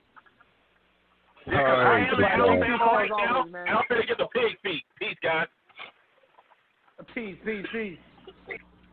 By the way, Jimmy, uh-huh. Alabama's 25.5-point favorites against a Louisville team that doesn't have Lamar Jackson. How lucky are you that you don't have to face a Lamar Jackson? Listen. It's not that I don't understand what you guys are saying. You guys are saying that this is one of the better teams they've had. The schedule is set up for them to succeed. It's like everything is set up for them to win. But what I'm saying is, and I'm not saying they won't. What I'm saying is, Tobias is my guy, so we talk online on different platforms. What you're saying is if they don't win. Arrogant and cocky. I'm arrogant. I put it out there. I'm arrogant and cocky. If you win, you're supposed to. If you win, you're supposed to. But guess what happens if you don't? Yeah, that's all I'm saying. Pride cometh before the fall. That's all I'm saying, man. I'm arrogant for them because their first real test doesn't come until November 3rd against LSU, the same LSU that Miami's playing. And if Miami beats that LSU team, But here's the thing about that, though, Fred. We've seen it work both ways, where sometimes that works as a disadvantage. A lot of times teams get tested early, and it shows grit, and they bounce back from that, and they roll on. If you're not tested too late and you actually get tested and someone succeeds, then your confidence gets shaken. So it could work one of two ways. Or you just roll through them and then you feel like nobody can beat you. So it can work one of two ways. You know what I'm saying? So like time will tell. That's the great thing about all this. The great thing about this is they got to play the game. And we're talking about a sport of football where at one play and you get a couple injuries and everything. Yeah, one play matters. Anyway, Especially when you throw down the sidelines and you make the wrong read and you still get lucky and the guy's not in place and your safety misses completely and you win a national championship. No shade thrown at Tua though. Listen, man, it's time to talk about some hot topics, and this is brought to you by MyBookie. Listen, man, let's talk some dough real quick. Let's talk some gambling. How you can make money betting on sports contests at MyBookie. The FIFA World Cup is winding down, so if you haven't checked out MyBookie, it's a great time to do so. Lay down some dough on the biggest games in sports. Join us and thousands of other online players placing bets at mybookie.ag. That's mybookie.ag. If you're tired of getting the runaround, look, sometimes you go on these sites and you get to run around when it's time for a payout. That doesn't happen here. That's why we urge you to join MyBookie. You win, they pay. It's very fast and it's without any hassle. You're wasting your time sports betting anywhere else. They even have in-game live betting, so you can place wagers at the tip-off, kickoff, face-off, whatever it is you try and put that bread down in. Join now. MyBookie will match your first deposit with a 50% bonus. Here's what you do. Use the promo code WARROOM. That's WARROOM. That's how you get this offer. That's mybookie.ag. Play, win, and get paid. It's just that simple. Listen, man, I want to get you guys' opinions on a couple things real quick before we jump into the topic of this evening, because I'm definitely glad that Fred is hanging on with us to see how he feels about this topic we're going to talk about. But the first thing I want to talk about is the NBA, right? They're removing all footwear color restrictions. Do you think this is going to be a good thing, or you think it's about to be a disaster because people are going to take it too far like they do with everything else in life? It's going to be a total disaster. I'm on the other end of it. I think it's not going to be too bad. Okay. I think teams are going to – the NFL makes the rule, but the team ultimately makes the decision. I think you'll see a lot more of the custom cleats, which are cool to see on the sidelines. I mean, but at the end of the day, they wear multiple cleats. No. This is NBA, not NFL. NBA I'm talking about. I'm sorry, NBA. In that case, total disaster. So shout out to 45. So basically, what you're saying is, if it's football is cool because they're gonna be reined in by Massa, but you're saying basketball players have too much freedom. That's what it sounds like you're saying, Fred. See, for me, when I look at basketball players, I've always had a problem with the idea of. I looked at Kevin Durant. I'm just not picking him out of the bunch, but seeing him with pink shoes in a game, and that's his brand, that's his shoe, that's Nike really, but it's just an eyesore seeing. I can live with maybe, cleats for whatever reason, whatever charity you got going. Pink and purple cleats with sparkles. No. I think the fact that people have strong opinions on either side is hilarious, because I guess maybe I'm different when I watch the games. I don't look at to see what kind of shoes they got on, and I know there's a whole bunch of people that do, and there's like a whole sneaker culture out there. I do. No. I mean, I know there are people that do, because I've seen people like even our group chat like, yo, you see what such and such got on? I'm like, not really, because I don't know. Like, that's just not my thing. But I think it's interesting to see what they'll do, like how the sneaker companies will take advantage of this to try to capitalize off the fact that they're giving them more freedom to do so. I think freedom of expression is always a good thing. But I also know people have a tendency to take things too far. They're gonna I've seen too far. I've seen some free Mumia Nikes on. I think for me, it's more. I've always kind of gone with the whole uniform thing. Like, if you just want to have a alternate color shoe for your jersey, cool. But if you're just going Warriors and you got maybe a Kevin Durant again having pink shoes on with a royal blue and black jersey, okay, that's a problem. That's just me. Hey, yo, B. Austin, why he bodying Kevin Durant like this, though, man? Why he keep picking because Kevin Durant is giving his hero LeBron problems for that supremacy spot, so he's taking as many shots as he can. I see what it is. And further, this misplaced LeBron love. Fred is a good dude, but he is totally bought into slave culture, aka the NFL. So he's kind of bought into those. That was interesting too. That was kind of interesting too. How you flip sides once we switch leagues. NFL well, for me, okay. I thought NBA, okay. I don't know. Let me clarify that. The NFL has like a time period where guys can wear certain cleats for certain causes. That's what I thought you were referring to. Other than that, With the exception of Black Lives Matter, but proceed. Yeah. I mean, for me, like when I see like a Brandon Marshall when he wore, I think it was green cleats for mental health awareness, for that, but then they had to take them off for in game. They could wear them pre-game, but they couldn't wear them in game. I thought that was what you were referring to. But as far as if you see like an Odell, like you said, wearing, pink and purple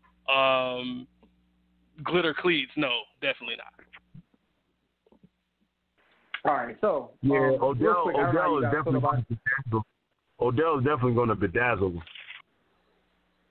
So you're gonna have glitter and everything on his own. Odell Beckham hate, man? I mean, I got an idea, but what's with the Odell hate? I don't agree with his lifestyle. I ain't got no comment on that. That's be awesome.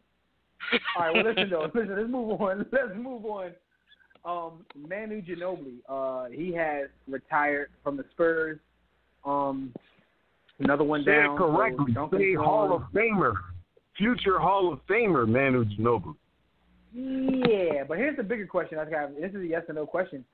The Spurs, as we know them, are definitely done. All the faces are gone. Like, are the Spurs done, or this is just like they're going to retool and continue to be a force to be reckoned with in the league? No, I don't think the Spurs are done because I trust in their ability to recruit and find obscure talent. So I think you give them 2 or 3 seasons and they'll reload. But if Popovich is retiring, that may affect my opinion. All bets are off. I'm not going to say all. No, I'm not going to say all bets are off. So here's what I do. But if Becky Hammond becomes the new head coach, are they done? Yes. Yeah. Let's revisit this when and if Pop does retire. I'll ask you guys the same question to see if you guys feel that way. I don't think the WNBA is a good league. Yo, I'm not commenting on that. But I want to say the stat of the week. Neil Walker, he had a walk-off home run in the 9th inning the other night, and that was the 80th walk-off homer of the Major League Baseball season, which ties the record from 2004. And we're only in August. Is Juice back in the game or no? Absolutely. They found a new way to hide that new drug. It was back. Or they so got the long ball is back. That new juice. Yeah. Listen, and real quick, anytime home runs go up, anytime distance of home runs go up, listen, all that means is they found a way to mask that steroid that they're taking. That's all that means. You know what's crazy about it is, right, because I heard people say there must be something new that they're not tested for yet.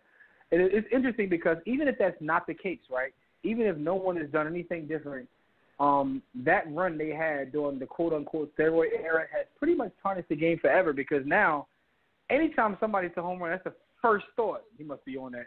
You know what I mean? It's like they've ruined the game to the point where it doesn't even matter. Like the truth don't matter anymore. In our chat room real quick, Skyview said the NBA is turning into Europe because you got sponsors on the jerseys now. Now, the shoe color is changing and, he said if LeVar is smart, he'll take complete advantage before the reverse back. Skyview just put me on. So Skyview just put me on. So if they're allowed the freedom to manipulate the shoe, does that mean that extra sponsors are going to cut deals with Nike or Adidas to go on the shoe? Ooh, interesting. Yeah, how about that? Anyway, Fred, what are your thoughts about baseball? You think the juice is back, or you don't? Nah, not yet. I mean, Neil Walker has 9 home runs all season. So for me, I mean, it might be if you see a trend of that happening year in and year out. Give me like 3 years, and then we can revisit this. I know that's a long period of time. What's interesting about the Juice era, right? Everybody remembers McGuire, they remember Canseco, they remember Bonds, like the guys that were hitting the ridiculous amounts. But what made that era so crazy is there was average guys who were like shortstops hitting like 30 and 40 who just weren't home run hitters. Brady Anderson like 50 home runs after hitting like 13 the year before. Like it was like regular guys who weren't necessarily hitting 70 like the guys we remember, but that's what was crazy about that. But, it is what it is, man. Real quick, before we jump into this topic about, NFL wide receivers, If you want to check out our website, do so at WolvenSports.com. If you want to call and speak in, you know the number is 323-410-0012. Press 1 will bring you on. And that's the Digital Extreme Technologies hotline, as always. And speaking of Digital Extreme Technologies, they are the sponsors of our NFL wrap, right? So, do you or your business need a custom website? Well, if you do, here's how you do that. You go to digitalextremetech.com. That's digitalextremetech.com, or you call the number 267-205-4203. You get you a custom website from them. You can stop using Wix sites, stop pointing people to your Facebook page, and get you a professional done website. That's digitalextremetech.com, and the number again, 267-205-4203. And if you want the hookup, you know what you got to do. You got to say, yo, I heard about you on, listen to the War Room podcast, and they're going to take care of you. But it's time to talk some foosball, gentlemen.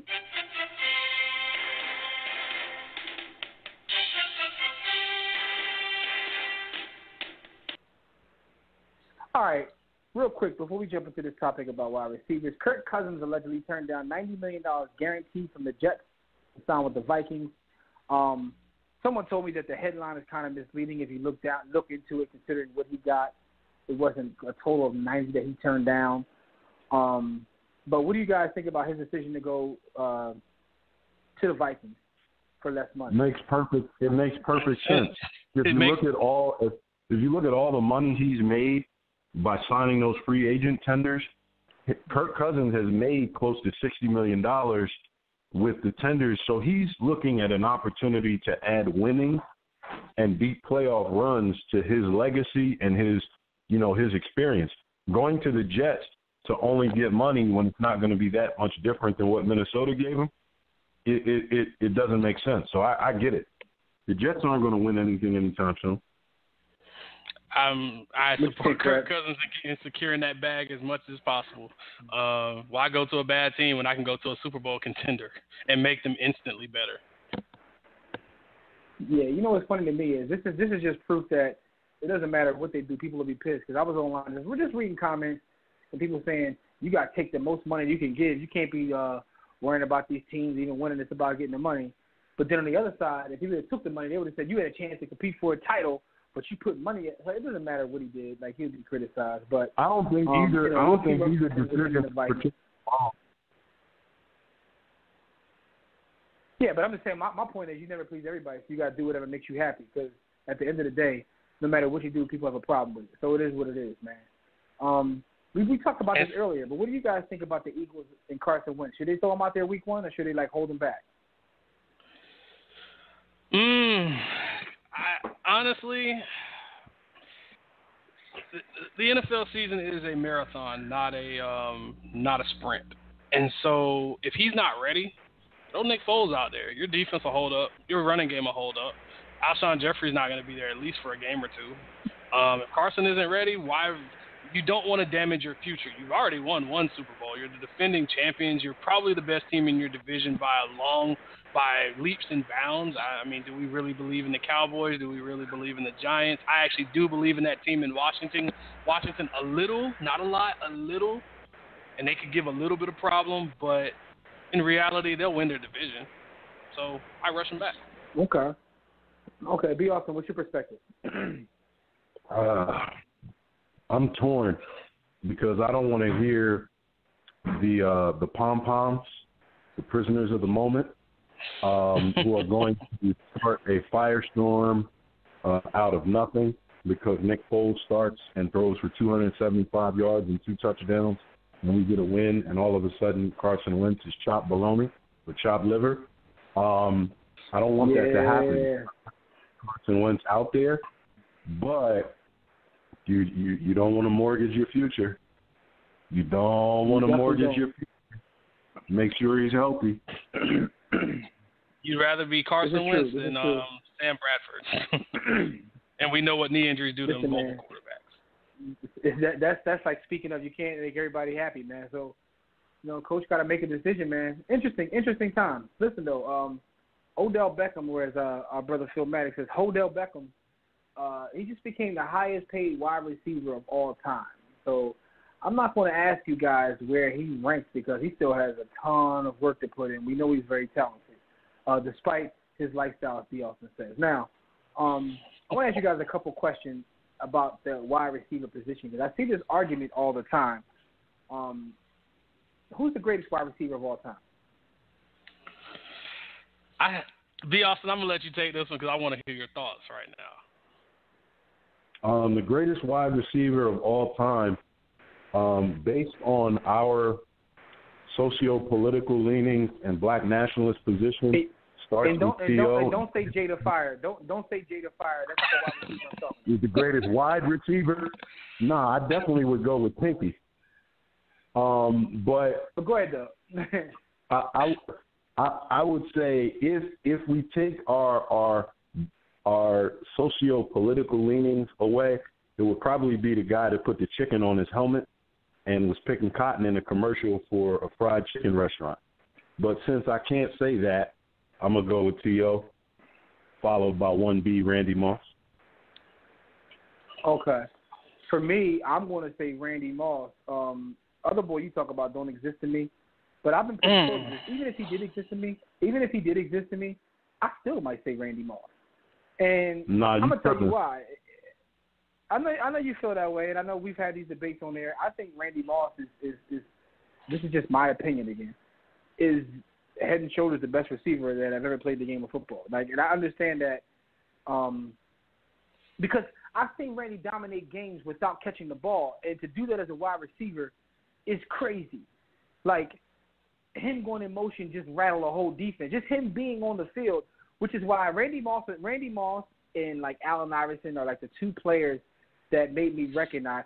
I used to fall into the trap of like players have to make their teammates better until I watched those two guys play, and I recognized just by you being there, you're making people better. Your presence is so great that you're changing games just by walking out. You're not even doing anything. Like, to me, and those are the two guys in those respective sports that made me recognize that by watching film. Like, yo, look how everybody's shifting this way or moving that way just based upon him walking on the field. It's crazy. I absolutely agree with everything you just said about Randy Moss. But my distinction between him and the other bull that sold out and went back to the plantation, the thing with him is he did it in the biggest games on the largest stages, affecting championship games and Super Bowl outcomes. He dominated on those large stages in those large moments. I understand that. But to me, again, football is a total team sport, and he was playing on arguably the best team of all time and arguably the best quarterback of all time, right? No,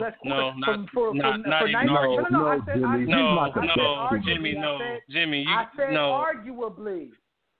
There's an argument that can be made. The guy I'm talking about is the best zero argument. Like, he's not even. From you, obviously, he's not better than John Elway. Stop. Listen, I can give you three quarterbacks off the top of my head that destroy the argument. But you guys are disrespecting the sport. To say there's not even an argument. I can take Tom Brady out of it, and I can still give you three. I can still destroy your argument. I mean, the guy I'm talking about hasn't lost the bowl. The guy I'm talking about didn't cheat. The guy I'm talking about, went to a Chiefs team with nobody and damn near took them to the bowl. There's an argument to be made. Am I saying he is? No, I just said arguably. So my thing is, if you're arguably the best and the other guy's arguably the best, they'll have to like take a little bit away from each other. But at the same time, 90% of Randy Moss's career, he was like being thrown to by who you name it. I mean, the time that he did get to play. Randall Cunningham is a what? Dante Culpepper. He was trash. Who was it? Rich Gannon. But by the time he got to play with a guy in his prime that was one of the best, what did he do? 23 touchdowns, 1,400 yards, greatest season of his career. I mean, I get it. No, that's what I'm saying. When he got to play with a guy that on the same level as the guy that the other guy got to play with damn near all his career. And don't forget, when the guy who's arguably the best left, the next guy is another Hall of Famer. So you roll out another Hall of Famer. Then you go to the Raiders where the guy you're playing with has the best season in his career as MVP. Now, some will say that he could be the reason for all those guys' success, but again, those guys had success without him. And Jimmy, I'm on your. Believe it or not, you might hear me say one thing, but I'm on your side because for me, when I look at Randy Moss, his 2 years in Oakland said so much to me. The first year, he put up 1,000 yards, and he played when he felt like playing. Like that's probably I would say, would you agree that's equivalent to a guy putting up maybe 25 in an NBA game without trying? Jordan just said, I'm just gonna half-ass it, and for 82 games, I'm gonna come out. We're just gonna roll the ball out, 25 points a game, and we might make the playoffs. If we do, we'll get an 8 seed and we'll knock somebody off, and then I'll quit for the rest of the year. That's what that means, right? Here's the thing about this conversation. The thing about this conversation, B. Austin, is there's a difference between greatest, best, most talented, skilled. So, there's so many things that can be said. If we go most talented, there's no argument. Randy Moss is the most talented wide receiver that ever came out of a woman's snatch. I mean, that's a given. But if we're talking greatest and best, the Chicken George, man, was nice, man. Chicken George had he was nice, and he also stayed around probably 5 to 6 years too long. Here's my thing. No. First off, he doesn't exist. He doesn't exist to me, so I'm only talking hypothetical. He really doesn't exist to me. And Randy Moss's tie at his Hall of Fame speech makes him better than Boy anyway. Yeah, but I'm just saying. I literally seen. He put up 2 Hall of Fame careers. Yeah, he did, and he also wore MAGA hats and said that. Never mind. Listen, all I'm saying is, I've seen the other guy. I've seen Randy literally dominate by. It's the first time I saw this. Sorry, so I was watching one game. This is I think this is when he was in where was he at this time? I think this was in New England. Right? He was taking off run play. Listen what I'm saying. He was taking off run plays. So he would go to the line and be a run play. He wouldn't block at all, right? He started using that to his advantage. So he would fake that same way on a pass play and then take off, and next thing you know, 60-yard touchdown. Like he found a way to make laziness effective. Like it's just weird to me the way this guy dominated. How do you make laziness effective? He made laziness a weapon. Right. Agree. The other guy I point back to that first season he had with the Raiders. He had 1,000 yards and 8 touchdowns. Randy Moss kind of hovered around anywhere for the most part of his career. He hovered around roughly anywhere between 11 and 15 touchdowns. So if he actually tried and he was on a bad team, what would he have done if he actually tried? And that's what I'm saying, right? So, and to me, the other guy that you mentioned, the guy who disrespected his mother and family by, going to a rec center to have his Hall of Fame speech, I think he's up there. I just can't put him in my top 3 because I can't put a wide receiver that can't catch in my top 3. And that also speaks to his greatness too. That also speaks to his greatness too because you were able to dominate without being able to catch, which is amazing. But no, that's just not my guy. I'm a Moss guy. And what I recognize in life is some guys are Moss guys and some guys are T.O. guys. He has no hands. He has no hands. Yeah. Let me ask you another question. We got about 5 minutes left. I want to ask you guys this question. Think about this. Who is the most overrated wide receiver in the history of the league? That's a tough one. I want to get 2 questions. While you think about overrated, give me underrated. Who's the most underrated and who's the most overrated? Overrated, probably Art Monk. Underrated. That's a good point. That's a good one. Underrated. It might be Larry Fitz because he's quiet and he's not a diva. Yeah, he's quiet. Yeah. People don't give him. I thought about that. Right. So I think he's definitely a top 5, probably top 10, definitely. And I think that at one point he was underrated, but I feel like the last couple of years he's been starting to get his just due. Like I think people are recognizing his body of work as he turns like. I agree. I think that I agree he kind of with that, was, Jimmy. but he's not. It's not, and it's not that they're recognizing it. It's the fact that at his age, he chose to move inside, and he's still putting up 1,000-yard seasons at damn near 40. And he's cracking people's You know heads what's funny? because he actually wants to block. That's, to me, a great wide receiver wants to block you. And he just wants to take your head off, and then he'll shake your hand when he gets up. That, to me, at his age, what's is funny, enough. What's funny is I see this in basketball. I see it in, like, football. I see it in rap music. It's like some guys are trendy to call the underrated guy. It's like you call them underrated so much that you're kind of like rating them high by constantly calling them underrated. It's like, to be honest, you understand this analogy. It's like it's cool to call Black Thought underrated, but is he really underrated if we continuously bring his name up when you're talking about greats? We bring his name up talking about greats just to call him underrated. Yeah. So the end result is he's not underrated. So Larry Fitzgerald to me isn't underrated.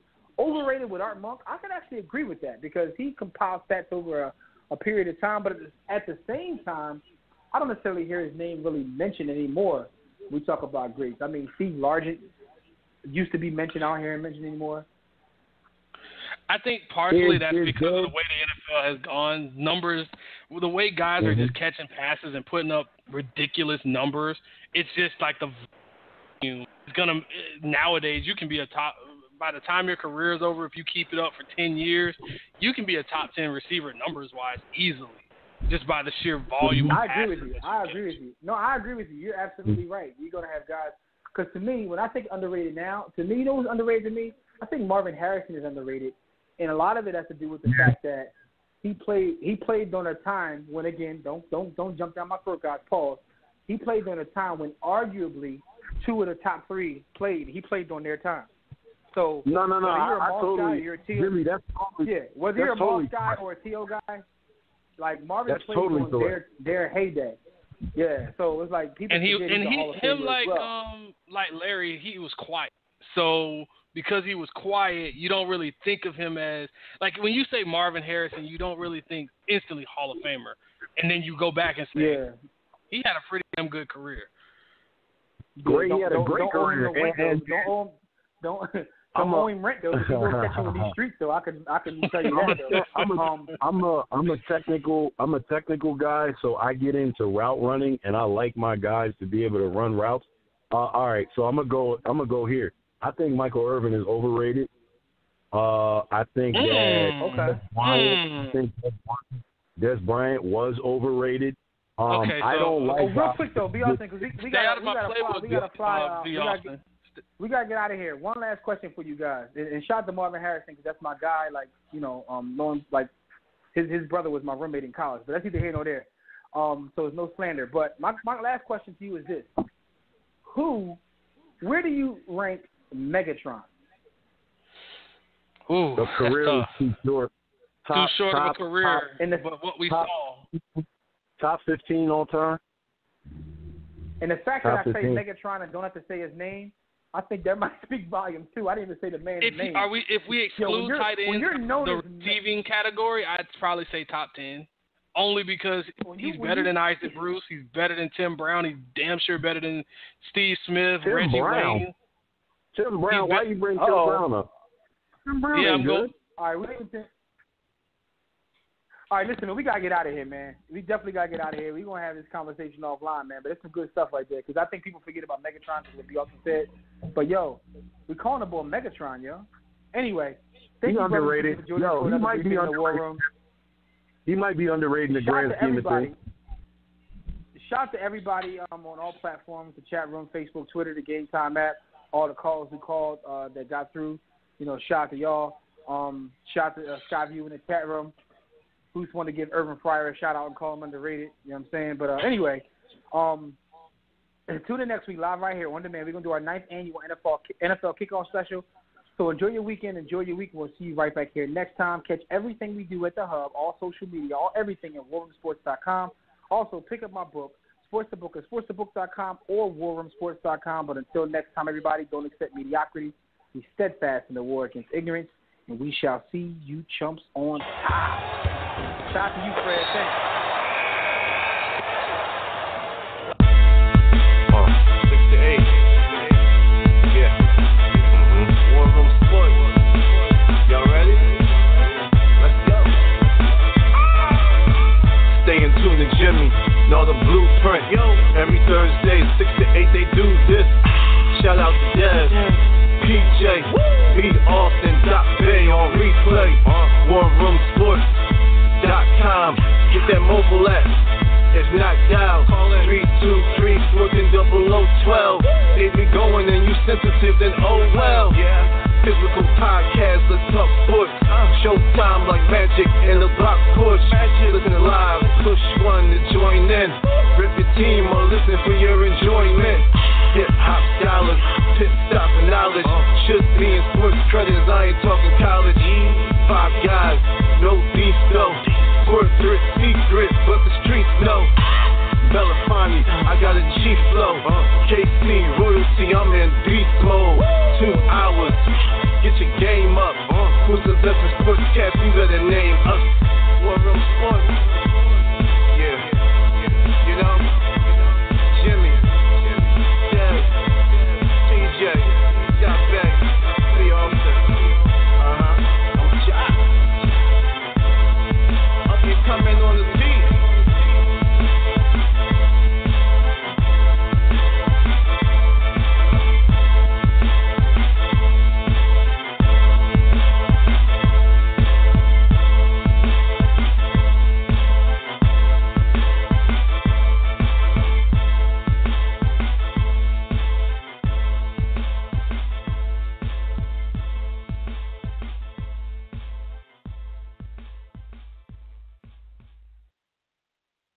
War Room Sports, www.warroomsports.com. What? Ain't no more to it.